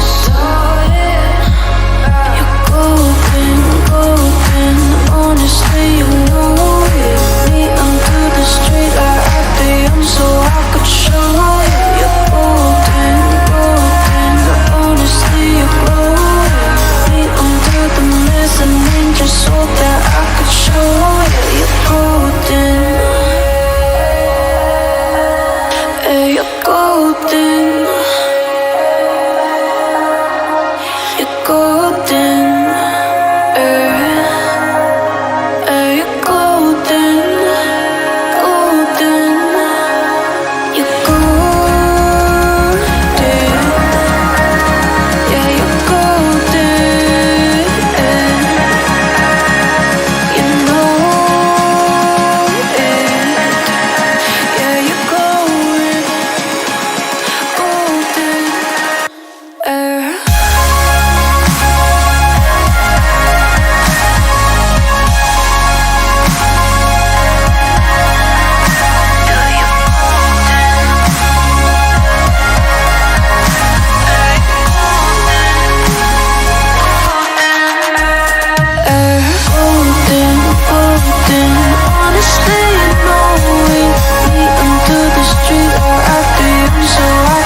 Welcome back then, ladies and gentlemen, to Simplay Motorsport for the second race of the night. And as we all know by now, the top 7 cannot qualify for this race. The top 7 being Andy, D-Biggs, Unorthodox, Big Boy Brazier, Mazda, Big Boy Brazier, Phil and Emo Guy cannot qualify for this race. We've got the top 3 in the commentary box. I'm going to start with Unorthodox first. A bit of a master in the rain. Looked like he was master in the dry early on, but Dan, it didn't go your way at the end of that race. No, it didn't quite pan out the way I wanted to, but I was playing the team game towards the end, trying to hunt Andy down after the pits. I don't know, he must have had an awesome outlap or something like that, because he managed to jump in the pits.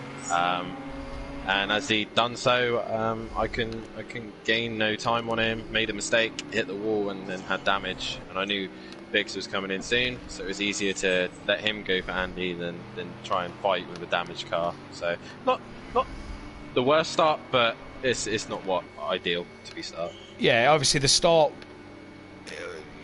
that you wanted for the team, second and third, not first and second, but points on the board early doors and a great start to your campaign. Yeah, definitely. Sat there, like I said, we were umming and ahhing about trying to chase down Andy, but it got to a point where this season is going to be consistency and points are more important. So for the damage that I had sustained, I think it was just better for me to just sit in third and cover whatever Jamie and Mazda had coming towards us. But so far so good for the Constructors campaign. Now a bit of rain around, the forecast tells us. Bit of the rain master. Are we going to see the old Unorthodox magic race 2? Depends how heavy it comes down. If it comes down fairly heavy, then possibly. If it's only a light sprinkle, then maybe not. But we'll see what happens. Spa's known for being a tricky race, especially in the wet.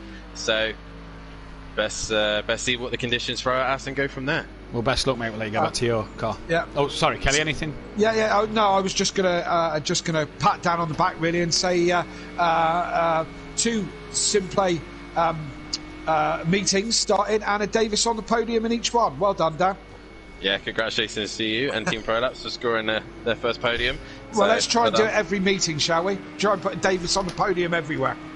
We'll give it a go, definitely. Absolutely. Well done. Good luck in the next race, Dan. Thank you. Cheers. Dom as well. D Biggs in the chat. Good second place for yourself again. Good team points on the board.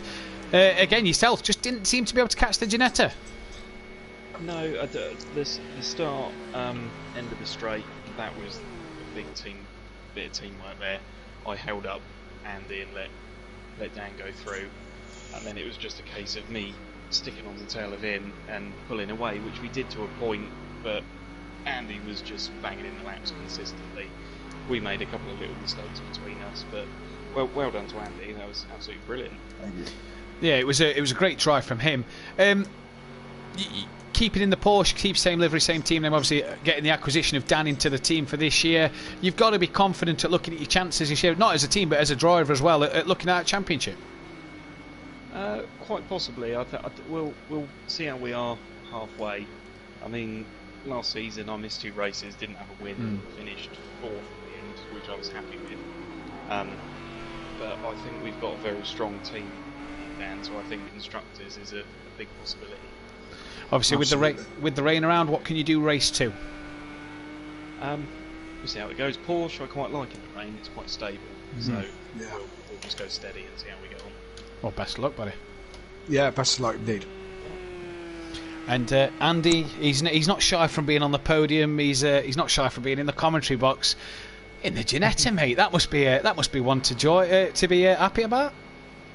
Yeah, all the practice from the 24-hour race, 18 hours altogether, starting to pay off a little bit. Obviously, I'm not, I'm pretty familiar with this car by now, so it's I've done a fair bit of practice this week. I've wanted to come into this knowing exactly what I've got ahead of me, and it's been quite great meeting so far. The practice time 18.0 was with a bit of a tow, so that was not really representative. That 2:18 did. I don't know if that was on stream. I'm not sure that was on stream. I'm not sure. But yeah, that's not a representative time. But I'm really happy with that result. The 2 Porsches managed to get past me into turn 1, La Source. So I followed them around for a few laps, and it was just about keeping myself close. So I'll be in striking distance. I knew I didn't have the pace to overtake them on the straights because the Porsches have just got so much power on my Ginetta. I knew my opportunity was just to stay with them and then wait until the pit window, come in and try and get the undercut, and it worked. It paid off really well. Me and Kelly was quite surprised that we didn't see you sort of fall back into the clutches of Mazda and Jamie and the Audi and the Mercedes. You managed to keep them Porsches really well. This middle sector of the track must really sort of benefit you to keep with the two Porsches in front. You sort of P12 in the next qualifying. What can you do? P12, it's not going to be easy. Pretty much I'm just going to have to get up behind people and try and force them into a mistake, put people under pressure, because it's definitely not going to be a case of slipstreaming and overtaking down the straights. It's just not possible with this car. But it is mighty through that middle sector, so just put people under pressure, get all over their rearview mirrors, try and force people into mistakes. That's going to be the key to this one. I know an early pit stop's out of the picture pretty much due to the rain we're expecting later on, so it's just going to be about sticking with it and trying to make places up throughout the course Andy, of the sorry, Andy, you said well, we know you've put plenty of hours in with the 24, and I mean I put a few in the Ginetta as well, and the car's very well planted.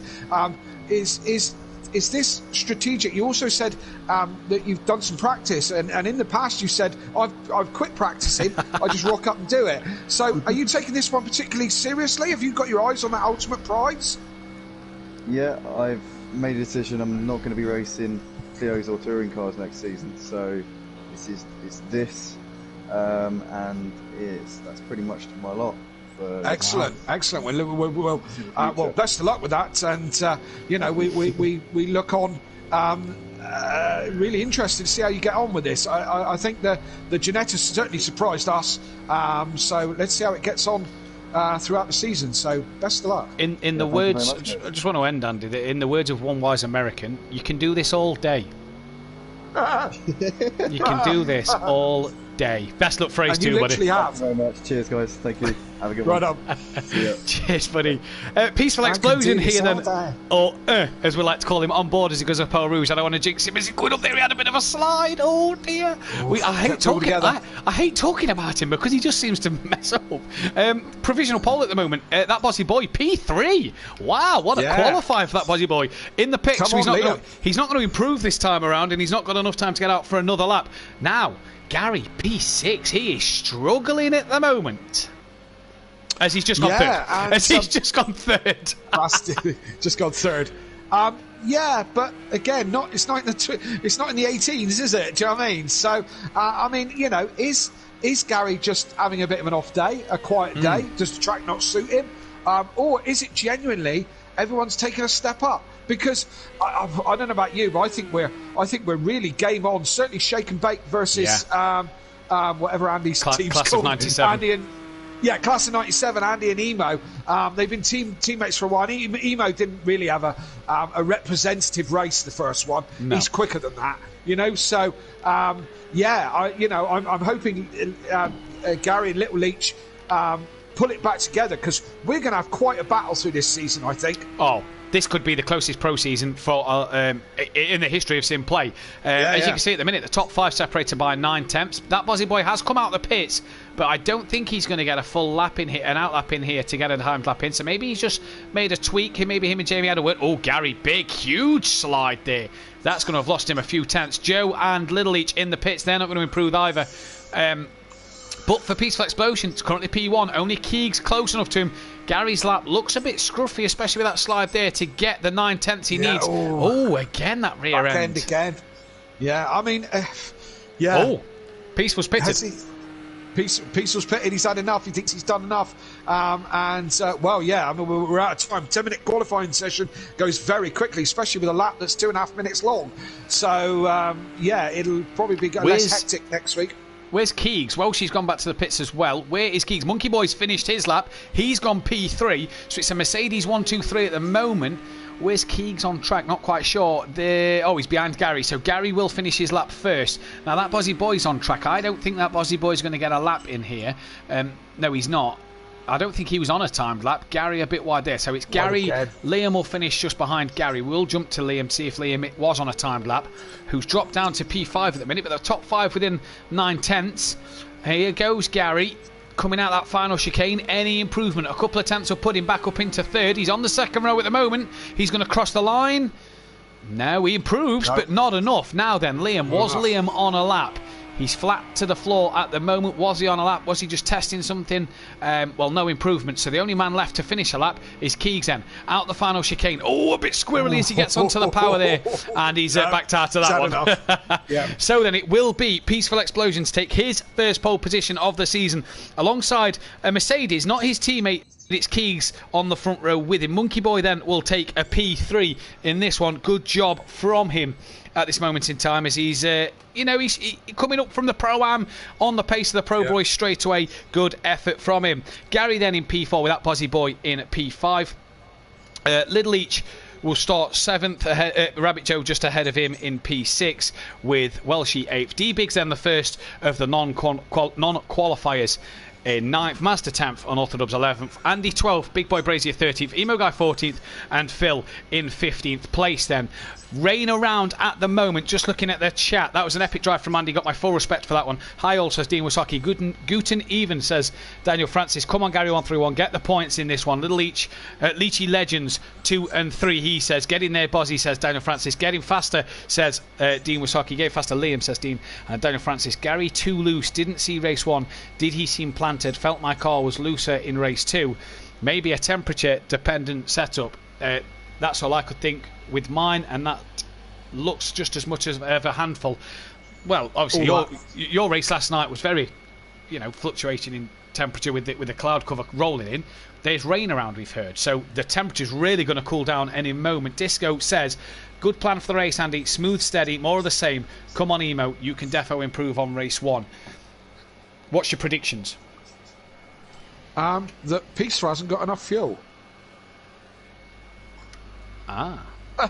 That's my prediction. Now, will that change? Keeg seems to have. Oh, now he's got 69 litres. Yeah. Seems to have too much fuel. What's my predictions? I don't know. It's still all over the place, isn't it? We'll see the quick boys from race 1, see where they get, and see if their form. See if it's, if they're on that form to cut their way through the pack. Or if, who've got up here? Peaceful's no slouch. Monkey Boy Gary, we know he's quick. Little Leach, all these guys are quick enough, so let's see how if they can maintain the position that they've got.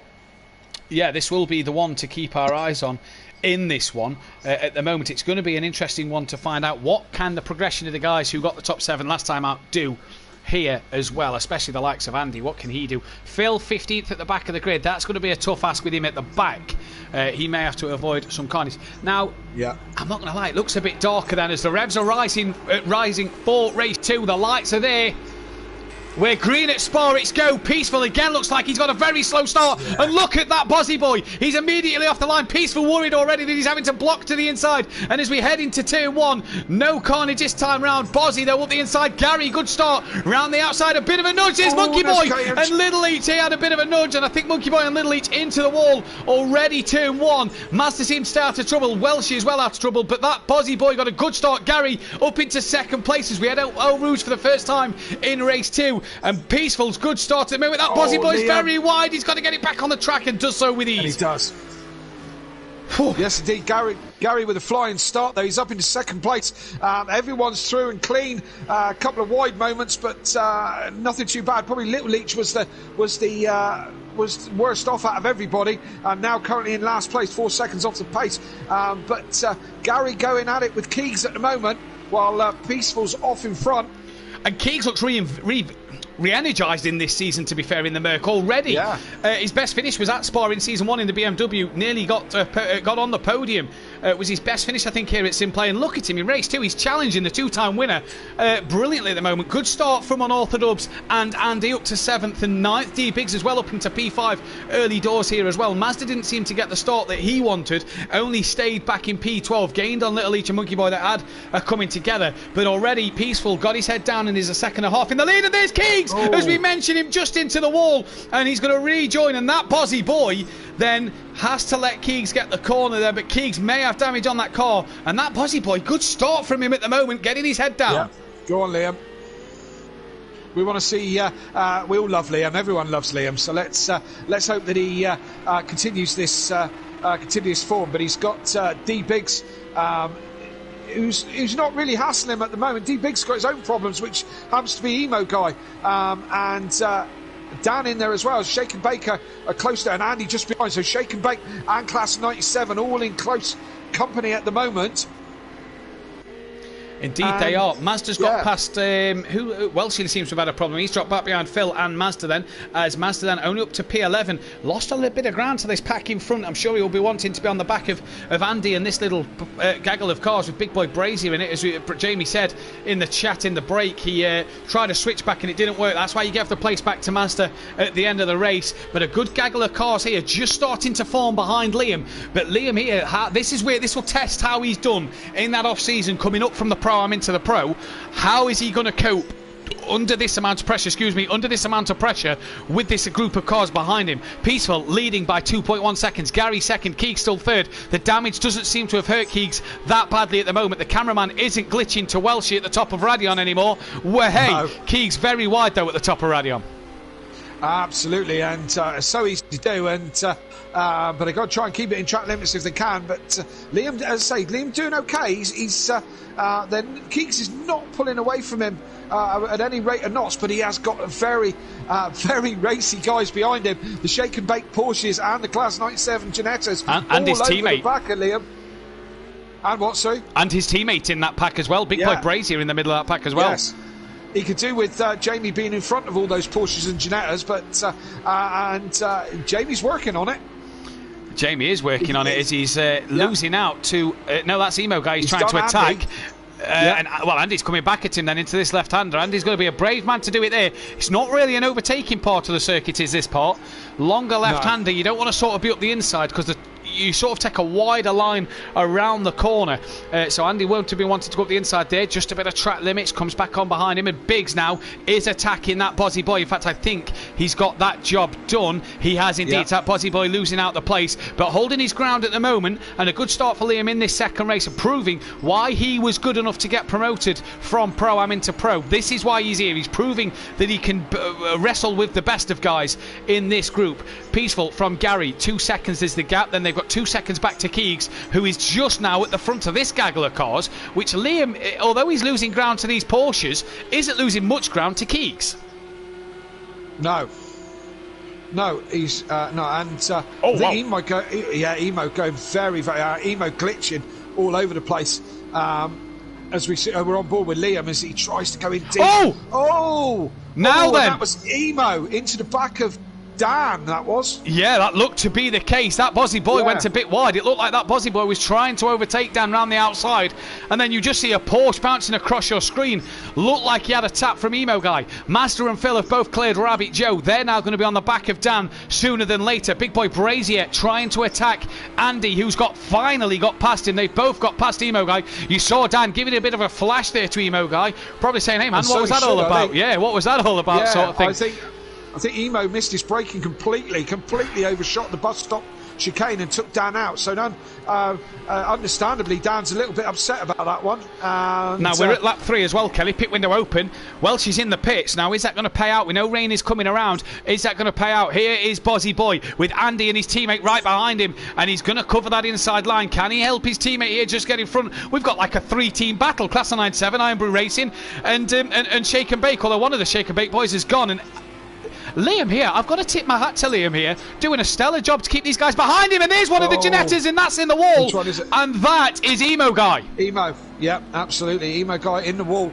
Doesn't seem to be on top of that Ginetta like Andy, does he? No. He seems to be fair, Andy did spend 18 hours driving it, as he goes a little bit wide, and that brings Dan back into play as well. Ian's got away with it again, to be fair. He hasn't lost any places with that bit of contact with the wall, but has he got damage, of course? Well, this is the big question. You see Mazda in the background, I'm sure would love to be on the back of this pack here, fighting for some places. Mazda texts me in the break in a typical Mazda fashion. Is it bad that I missed the BMW, he said. As then Liam leading his teammate at the moment in time. Keegs doing a stellar job, still P3. He's not got D-Biggs on the back of him just yet, although that's within half a second. But look at this. Audi, Ginetta, Porsche, Ginetta just in the background as well. 3 different Great teams racing. here and 1 Pro-Am driver.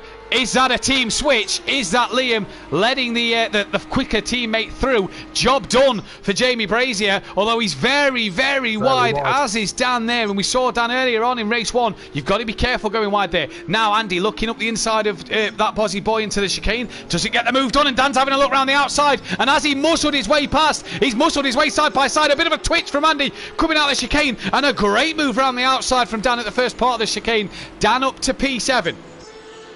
Yes, indeed. Dan will be wanting to move forward as quick as possible. We're going to want to clear Liam. Jamie won't be quite so easy. But Liam doing a stellar job in that Audi, or Audi as he calls it. Aldi, yep. The supermarket trolley. One's a supermarket, one's a car. He's brilliant, isn't he? He's brilliant. Puts a smile on your face. And I know. Golden. I tell you what, I don't think Dan will be frustrated sat behind Liam here. I think he'll be more sort of loving the fact that Liam's doing such a good job. D Biggs further forward is gaining on the back of Keegs. Now Keegs isn't too far off the back of Gary and hasn't lost that much time to Gary here. He was 3 tenths quicker than the leader and 2 tenths slower than Gary, so not losing a lot of time here. But it's really this battle between that Bozzy boy, Big Boy Brazier, Dan and Andy. And Jamie's not pulled away from Liam as quick as I thought. And there's the race 1 winner, Andy. Round. Mazda's got past Emo Guy in the background, and Andy has now been passed by Mazda. Liam deep at the hairpin and Dan up the inside for P6. So that's that job done. Can Liam come back at him? Corner with no name. Liam here, yeah, I tell you, he's really impressing me in this race. Maturity being shown from the step up. Absolutely, yeah. Liam driving well, for sure. We'll see how that continues as we go on through this race and on through the season.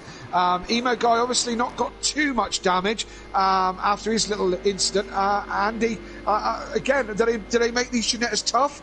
I mean, Andy had a proper clap with the wall, but he seems to be keep it moving forward at a reasonable pace. So, you know, do they make... I mean, Ginetta's all fiberglass. I'm surprised it hasn't just disintegrated, you know, but... you know, being that I am actually a fan of fiberglass, but that's another story anyway. But yeah, it seems to be reasonably tough, doesn't it? It does seem to be reasonably tough at the moment, and so far so good if you are the Ginetta team. But if you're the Shake and Bake team, you're loving it even more. Iron Brew Racing scoring well in this one as well. Dan very wide again there. You're seeing a lot of drivers go wide there. Liam just starting to be dropped a little bit now as D Biggs is really putting the pressure on Keegs here as we enter the fifth lap of this race. Keegs just coming under a bit of pressure from D Biggs. Now this is the battle we're going to get. We've got all these teams here that are so close and competitive that are going to take points off each other in terms of that constructors battle. Simplay Racing, maybe not the best of races with a 4th and 14th in race 1, but they're looking good at the moment with a 3rd and an 8th so far. Absolutely, and just going down as we go through Eau Rouge, and apparently that's quite an elevation. I've never been to Spa. It is on my list, like every other track and race in the world. But apparently that's really quite an elevation, and it doesn't. You don't really get it from TV and from gaming. So it'd be nice to see it. But apparently it's quite a hill, that one. It's nice to see Keegs back up there, mixing it with the front runners here. And I have to credit D Biggs. He's drove a great night so far. Lap 5 of 14 then. Peaceful leads, but Gary's got that gap under a second here. And look at the times of Gary and Peaceful last time out. 2 minute 20.865, 2 minute 20.864. So Gary, 1,000th quicker. They are both so wide through there. But Gary is now on a charge, and this is why he's the champ. He's closing that gap. A clever drive at the moment. And so far, doing a good job out front. Absolutely, and we're seeing a bit of Gary's form now. We didn't see much of him in race 1 for one reason or another, but now we're starting to see... D Biggs is past Keegs. Yes, sorry, Kelly. And that's okay. D Biggs is on an absolute charge as well in that shake and bake Porsche. Dan on the back foot a little bit. He's got Jamie Brazier to try and catch and pass, which is no mean feat, to be fair, because Jamie is quick enough to keep Dan behind. So when's this rain going to come, and how's that going to mix things up in this race? That is the big question, isn't it? When is the rain coming? It is supposed to be on the way, so it is looking a bit darker out there, though, Kelly. A lot more drivers have their lights on. Yes, indeed. But how many of these drivers are thinking to themselves, let's just wait and see if, as and when this rain comes before they make any kind of pit stops? Indeed. Join us next week if we're talking about dark. Join us next week for Pro and Pro-Am. Wednesday night English. Wednesday night 8 p.m. British BST for the Daytona Road Course Round 3 and 4, the night race, first night race of the season. It's like the Simplay version of Monaco is that one as well. She is back into the pits again, not the second race Welty would have wanted, as well as join us next Thursday night 8 p.m. BST for the Daytona Round 3 and 4 as well. Daytona night race, that's going to be an interesting one. I didn't realise it was night, but there you go. I like that track. I like that track a lot. I don't know how well it's going to favour me, or the Porsches for that matter. I believe that I want to believe that the Mercs will be quick there, being it's mostly oval. Yes, night race Daytona as look up front, Peaceful and Gary side by side into the chicane, into the S's, and Peaceful has to yield the place to Gary as Gary got his nose in front around the outside, and Gary showing why he's Mr. 2 times as he goes into the lead of this second race here at the minute. Nice clean overtaking there, and that's how we like to see it done, and that's how we need to have it done, Pro-Am boys. It was plenty of respect there, and Gary makes it stick, and he's into the lead. So Peaceful got it all to do now. Oh, where's he gone? Who? Oh, he's back. He just glitched out there for a second. Oh, right. No, he's falling down the order. Who is? It's just Peaceful. On my screen, he went second, third, fourth, second, third, second, fourth. He's still been there on my screen. Everything seems all right on my end. Hopefully no problems there then. But Gary at the minute needs from Peaceful. Just looking at Phil. Phil's got past Emo Guy now for P9. So Phil back into the top 10 in that Acura. It's showing its pace. Showing its potential as Big Boy Brazier here is on the back of another orange and black car. They've all got the Halfords colours this season, haven't they? Look at the orange, Kelly. Look at the orange. Help. Oh, Please, Keegs, very wide. Now, don't forget these two teammates at Iron Brew Racing last year. Keegs has been Iron Brew Racing. He was the founder of it with Mazda in Season 1. He was then in that team with Jamie Season 2. Left them to go to Simplay Racing. He's now got his former team, Hassel, in the back of his new Mercedes-Benz. Now, what's happened to Mazda? He's P12. Yeah, I was just looking at that. I was just thinking, how did he end up down there? Has he got damage? Oh, he's going slowly, isn't he? Yeah, he's got damage, man. Yeah, look at the front of that Merc. Front left. Yeah. I mean, what do you do? Do you pit? Do you stay out? Do you damage it? I mean, whoa. Look at Emo Guy's Janetta. Go further forward. Wow, that's a mess.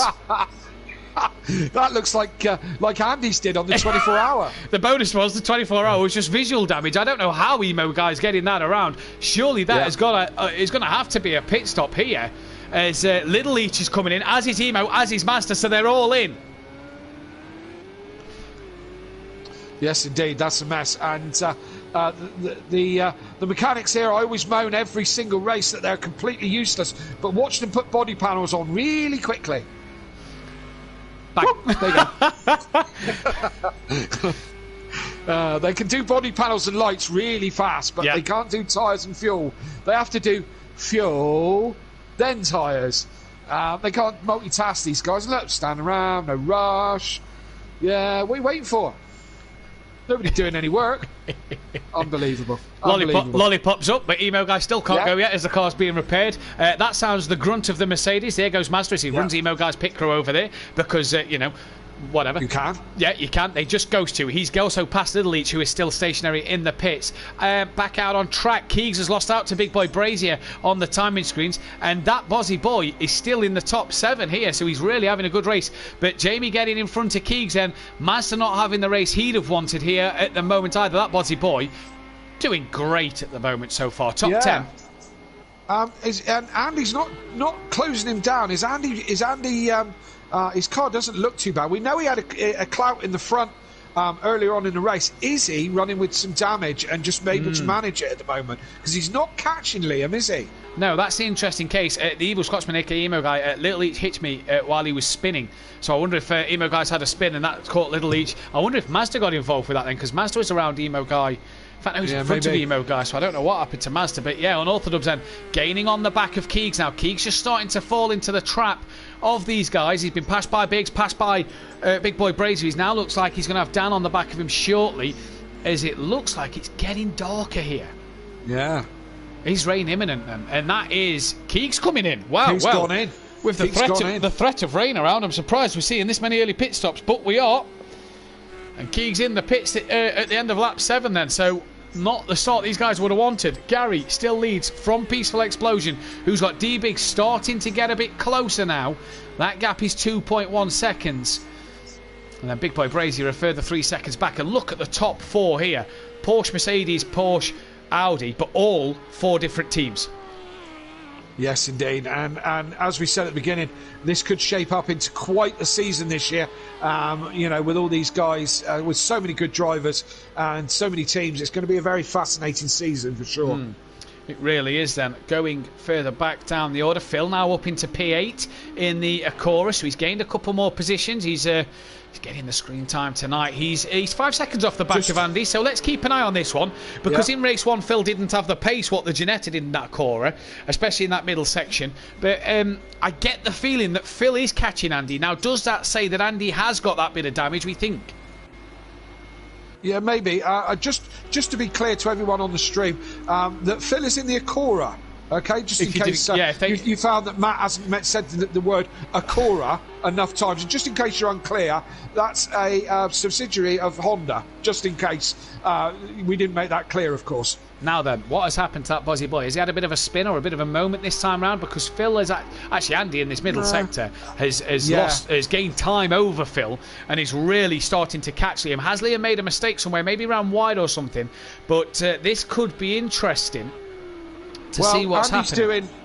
Andy's done a 22.6 on the last lap, and Liam's a second slower than that on his last lap. So if Andy is carrying damage, he's carrying it well, and certainly hunting Liam down now. He's up on his time. He's up on his best lap as well there. And he's going to be in that slipstream of the Audi. Now, he might not get the best run on the Audi down this back part of the track, but you can believe it that he'll brake as late as he dares into the chicane and maybe get a job done towards the chicane then, as he's staying with Liam in that slipstream. Liam not being able to drop the Ginetta as quick as we thought. And here goes Andy then. He's going to have a look into the chicane, braking as late as possible. Doesn't think of doing it. Dan into the pits at the end of lap 8 then. I'm surprised at that. That is a surprise. Very surprised that Dan went in. I thought he'd be holding off for the rain. Yeah, I did as well, to be fair. Daniel Francis, the Acura, hang on, it'll be there in a minute. Well, you know, it's had a good night so far. Lap 9 of 14. There you go, Kelly enjoyed that one, Daniel Francis. Yeah, well done, Daniel. Beautiful. Yeah.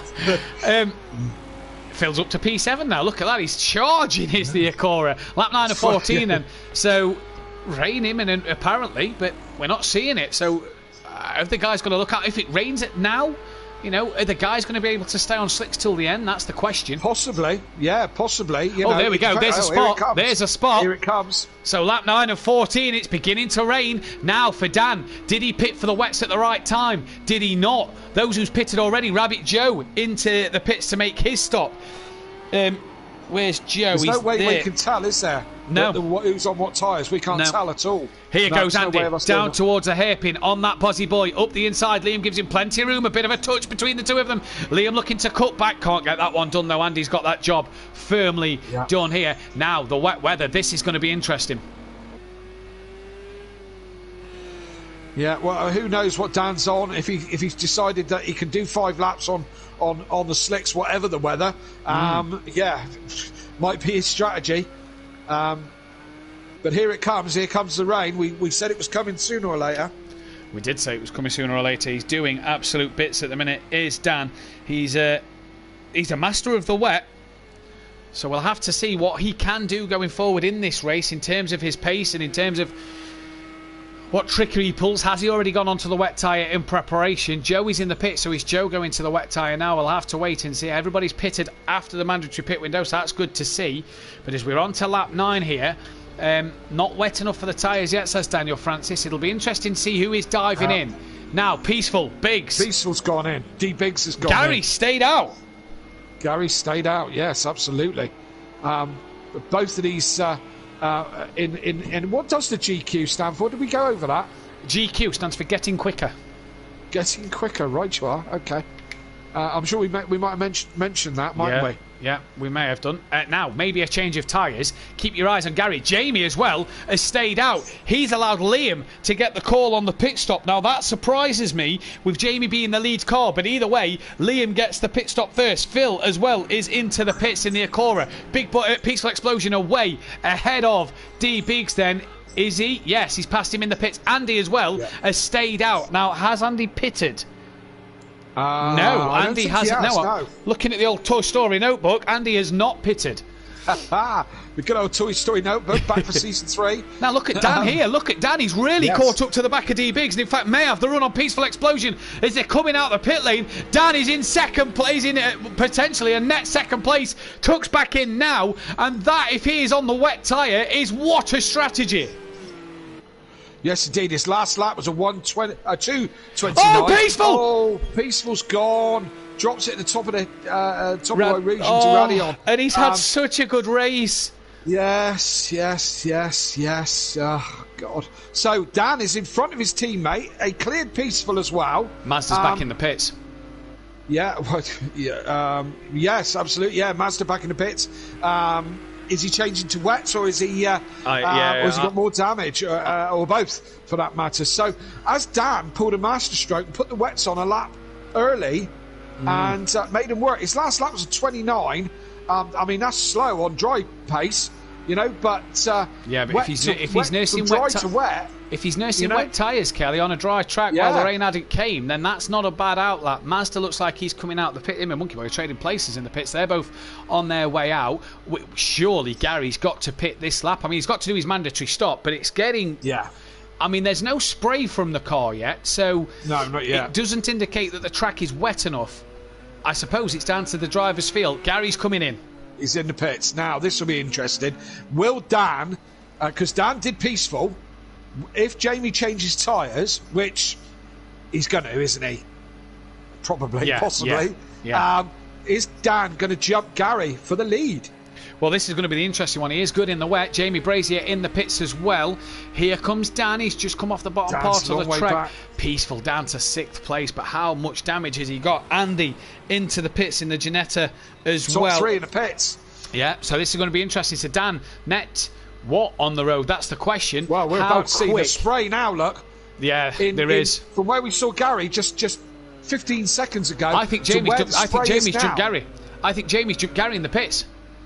Because Big Boy Brazier's in the lead. No, I think he's made his stop. He has. He's jumped Gary. Gary's had a long stop. I think Dan could jump Gary here, but has he done enough to jump Big Boy Brazier? This is the question. Gary has fell behind D Biggs as well. Where's Brazier? He's there. We saw Dan at this point last time around. That'll be the question. Jamie's away. Gary has been jumped by the Shake and Bake Porsches. Yes, indeed, and that, my friends, is the undercut, isn't it? Yeah. And Dan and D Biggs, have they both gone on the right tyres at the right time? And one of the fundamental rules of motorsport, be on the right tyres at the right time. And have they done that perfectly? And the question is, what's Jamie running? Yeah, Jamie seemed to have a quick stop. He was 5 seconds behind Gary, but he's jumped Gary by 5 seconds. That's a 10-second switch. There. Is Jamie on the right tyre? If that hasn't changed Jamie's tyres... Oh, Dan's had a bit of a mistake at the S's. That's allowed D-Big through. Now, Dan, has he burnt up his wet tyres before the track got wet enough? Because he looks all over the place. He looks slow.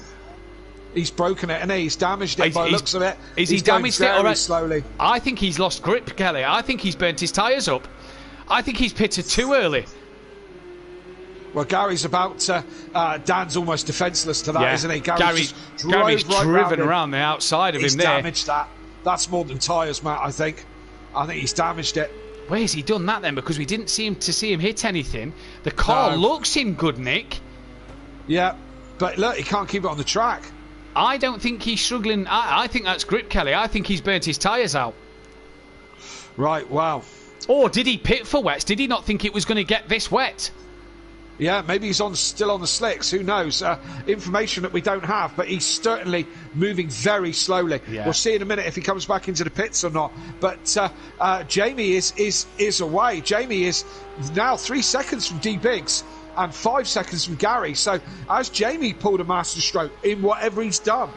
That is going to be the big question. 10-second swing over Gary and him in terms of the pit stops there. Jamie has pulled an absolute blinder at the minute, and has he done the right thing in terms of getting onto... Well, I mean, what has he done? What did Gary do different in his stop as Jamie comes into the chicane now? Looking back at that Bozzy boy, he's just behind Peaceful, who we believe has got some bad damage to the car after a big shunt with the wall. So Peaceful explosion here.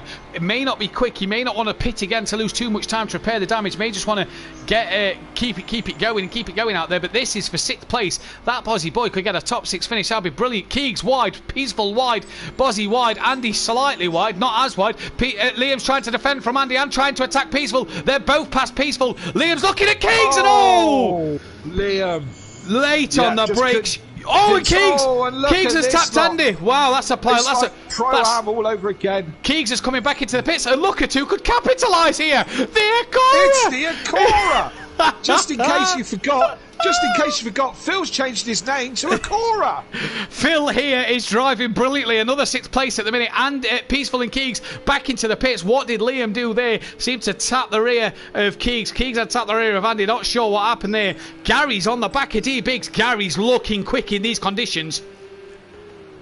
Yes, indeed. Now, Dan, his last lap was a 2:51. Wow. But behind him is Liam. And he's 9 seconds off the back of Dan, and just been in a bit of a collision with everyone else. Did Dan pit? No, I don't recall seeing Dan in the pit. So has Dan pitted? He's trying to struggle this to the end, you know. I reckon he's trying to take this to the end. Well, and keep track position. With the incident of Keegs and Andy and everybody there, Liam, where's Liam? Liam's, it's 7 seconds behind. 6.3, in fact, the gap is 6.3.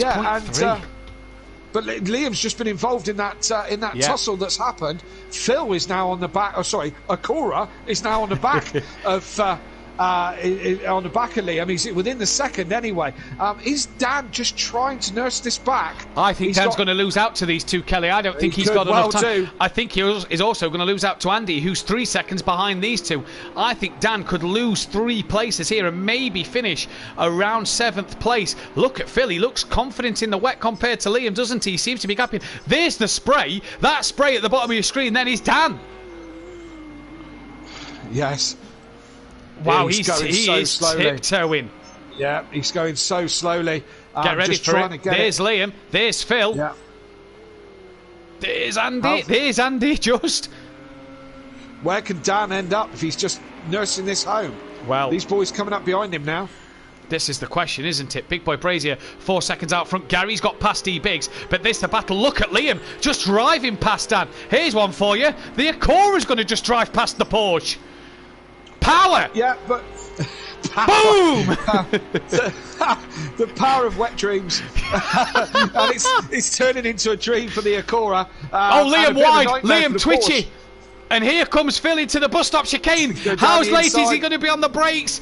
Doesn't get it done this time Liam's around. Got him covered. Yeah, Liam's got him covered on this time. Come on, Liam. Don't let that Acora through, for God's sake. The Acora looks quite...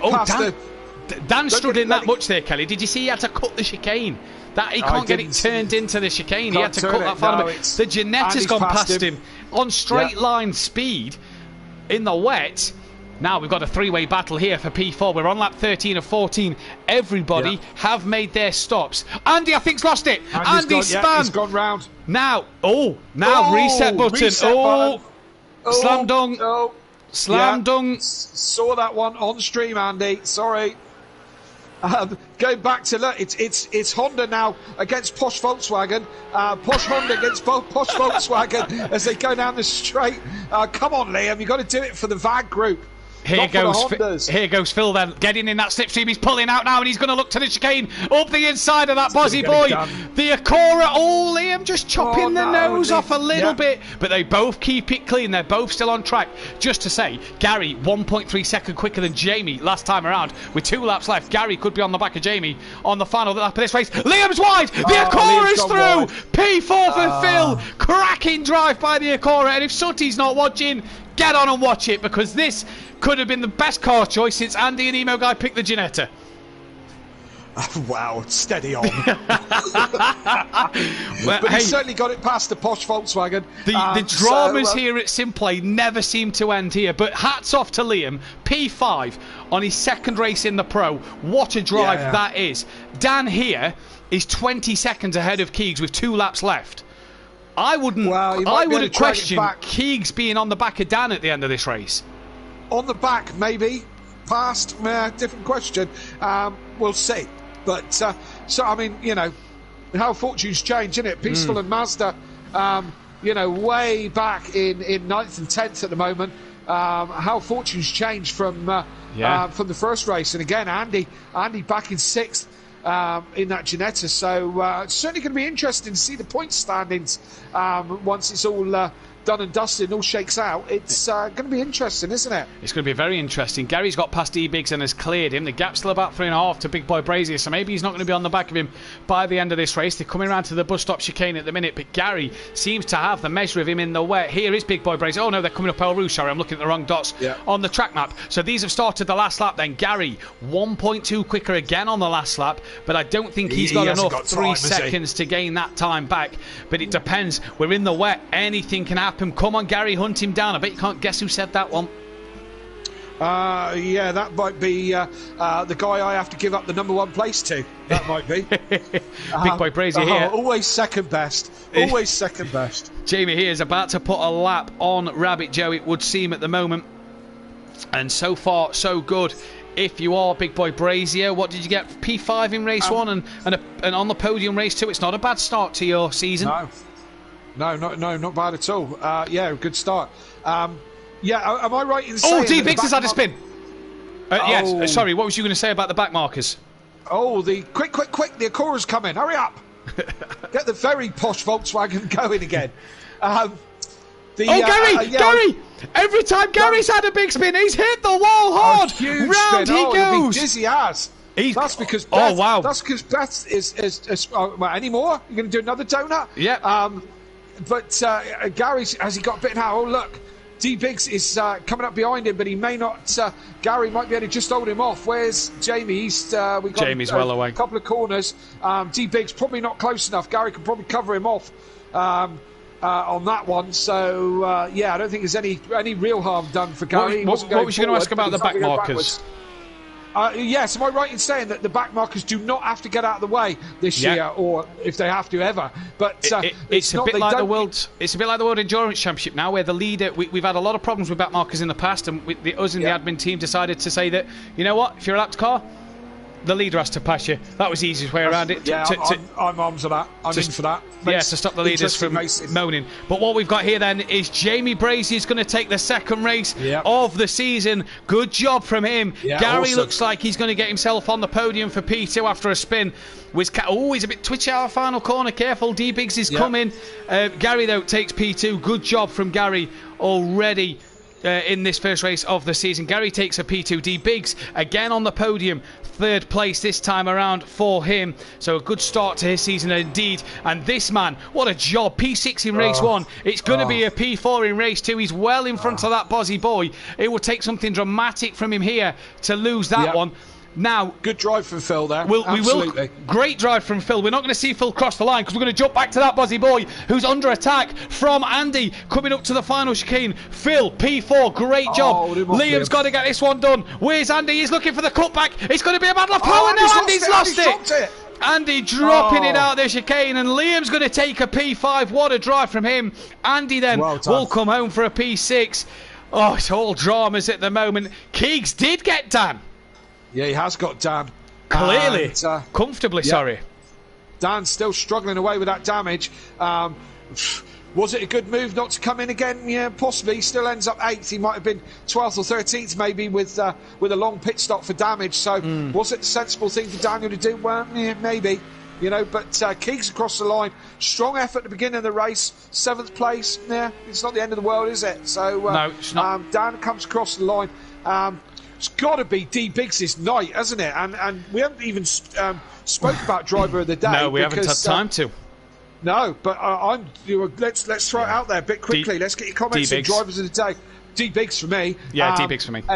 A second and a third the most consistent of the night, because Andy, race 1 winner, only managed 6 on this. Jamie Brazier, race 2 winner. Where was he in the first one? 5th, 4th, 5th? Jamie, like 5th, yeah, 5th. Yeah, so Andy and Jamie are probably odds are even on their points, but D Biggs has got to be leading the championship. Got to have done the best job this evening. For me, D Biggs got to be driver of the day for me. Yeah, for me, D Biggs as well. As that is it then, we didn't get to say that Peaceful finished 9th, Mazda 10th, Monkey Boy got 11th place. We'll check the fastest lap in just a moment, as I just want to go through the rest of the order. Well held, Liam, says Andy. Great win for Jamie. Great strategy, says Andy in the chat. P4 class, says Phil. Class is the word we're going to use today. Little Eats crossed the line, P12 then, with Emo Guy coming home in P13. Not the night for Emo Guy. Maybe getting to grips with that Ginetta. Rabbit Joe takes a P14 in that one. And Welsh crosses the line. P15 there then. Fastest lap of the race. 220.8 for Peaceful. 228.64 for Gary. 228.65 for Peaceful. So Gary, fastest lap by 1,000th of a second. Wow, that was some drama. Kelly, sum that night up for us while I try and get the top 3 in for an interview. Oh, lots of quick guys. Throws the season open. Shake and Bake looking good, and Class of 97 certainly with Andy looking good. Emo Guy's got a little bit of work to do. Jamie and Mazda, as we thought, have got pace, so they're looking good as well. I think it really opens it up for a cracking good season, and I can't wait to see how it all unfolds. I'm really excited to see all these guys go. But as I said, D Biggs for me driver of the day, but you got to say Liam Pro-Am coming up. Was so excited that he's made it into Pro-Am and into Pro, and he's so well deserved. And in 5th place, well done Liam, it's got to be said. Yeah, fantastic job from Liam tonight. Really, really good stuff. Just reading the chats. Radion again. Good race, guys. Nice result, Liam. Iron Brew Racing. Yes, guys, what a race. Massive well done to Liam. Congrats, Jamie Brazier, Gary and D Biggs. Hanging up my helmet, I think. Haha, says Little Leach. Gary beat me by 0.001 for the fastest lap. That Buzzy Boy. Well done, Jamie, Gary and D Biggs. And Phil, finished in front of a couple of Mercs, didn't I? Yes, Phil, you did. Yes. We've got you did. Well D Biggs done. and Big Boy Brazier in the chat. Not seen Gary coming yet, so hopefully we can get Gary in. But we'll start with D Biggs. Strategy looked to have paid off, but Gary caught you in the end and got past.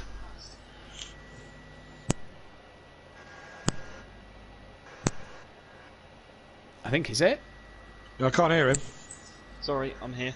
Yeah, strategy seemed to work at the time, but Gary managed to get past you in the end and take that second place from you. Yeah, that was my fault in the end. I was trying to push, and I shouldn't have been, and I binned it a bit squirrely at the chicane, and he just went around me. So that was my bad there, but I'm happy with 3rd from that. That was good. How was the conditions out there? And obviously you'd have been in the chat with your teammate. Did your teammate change his tyres? He didn't. He pitted. And at the time we were thinking the rain's going to come quite late, so he gambled, stuck with slicks, and I think it must have been seconds after he came out of the pits it started to rain. It was okay for a lap or two, and then it just went, and it was a matter of holding on then. What a shame.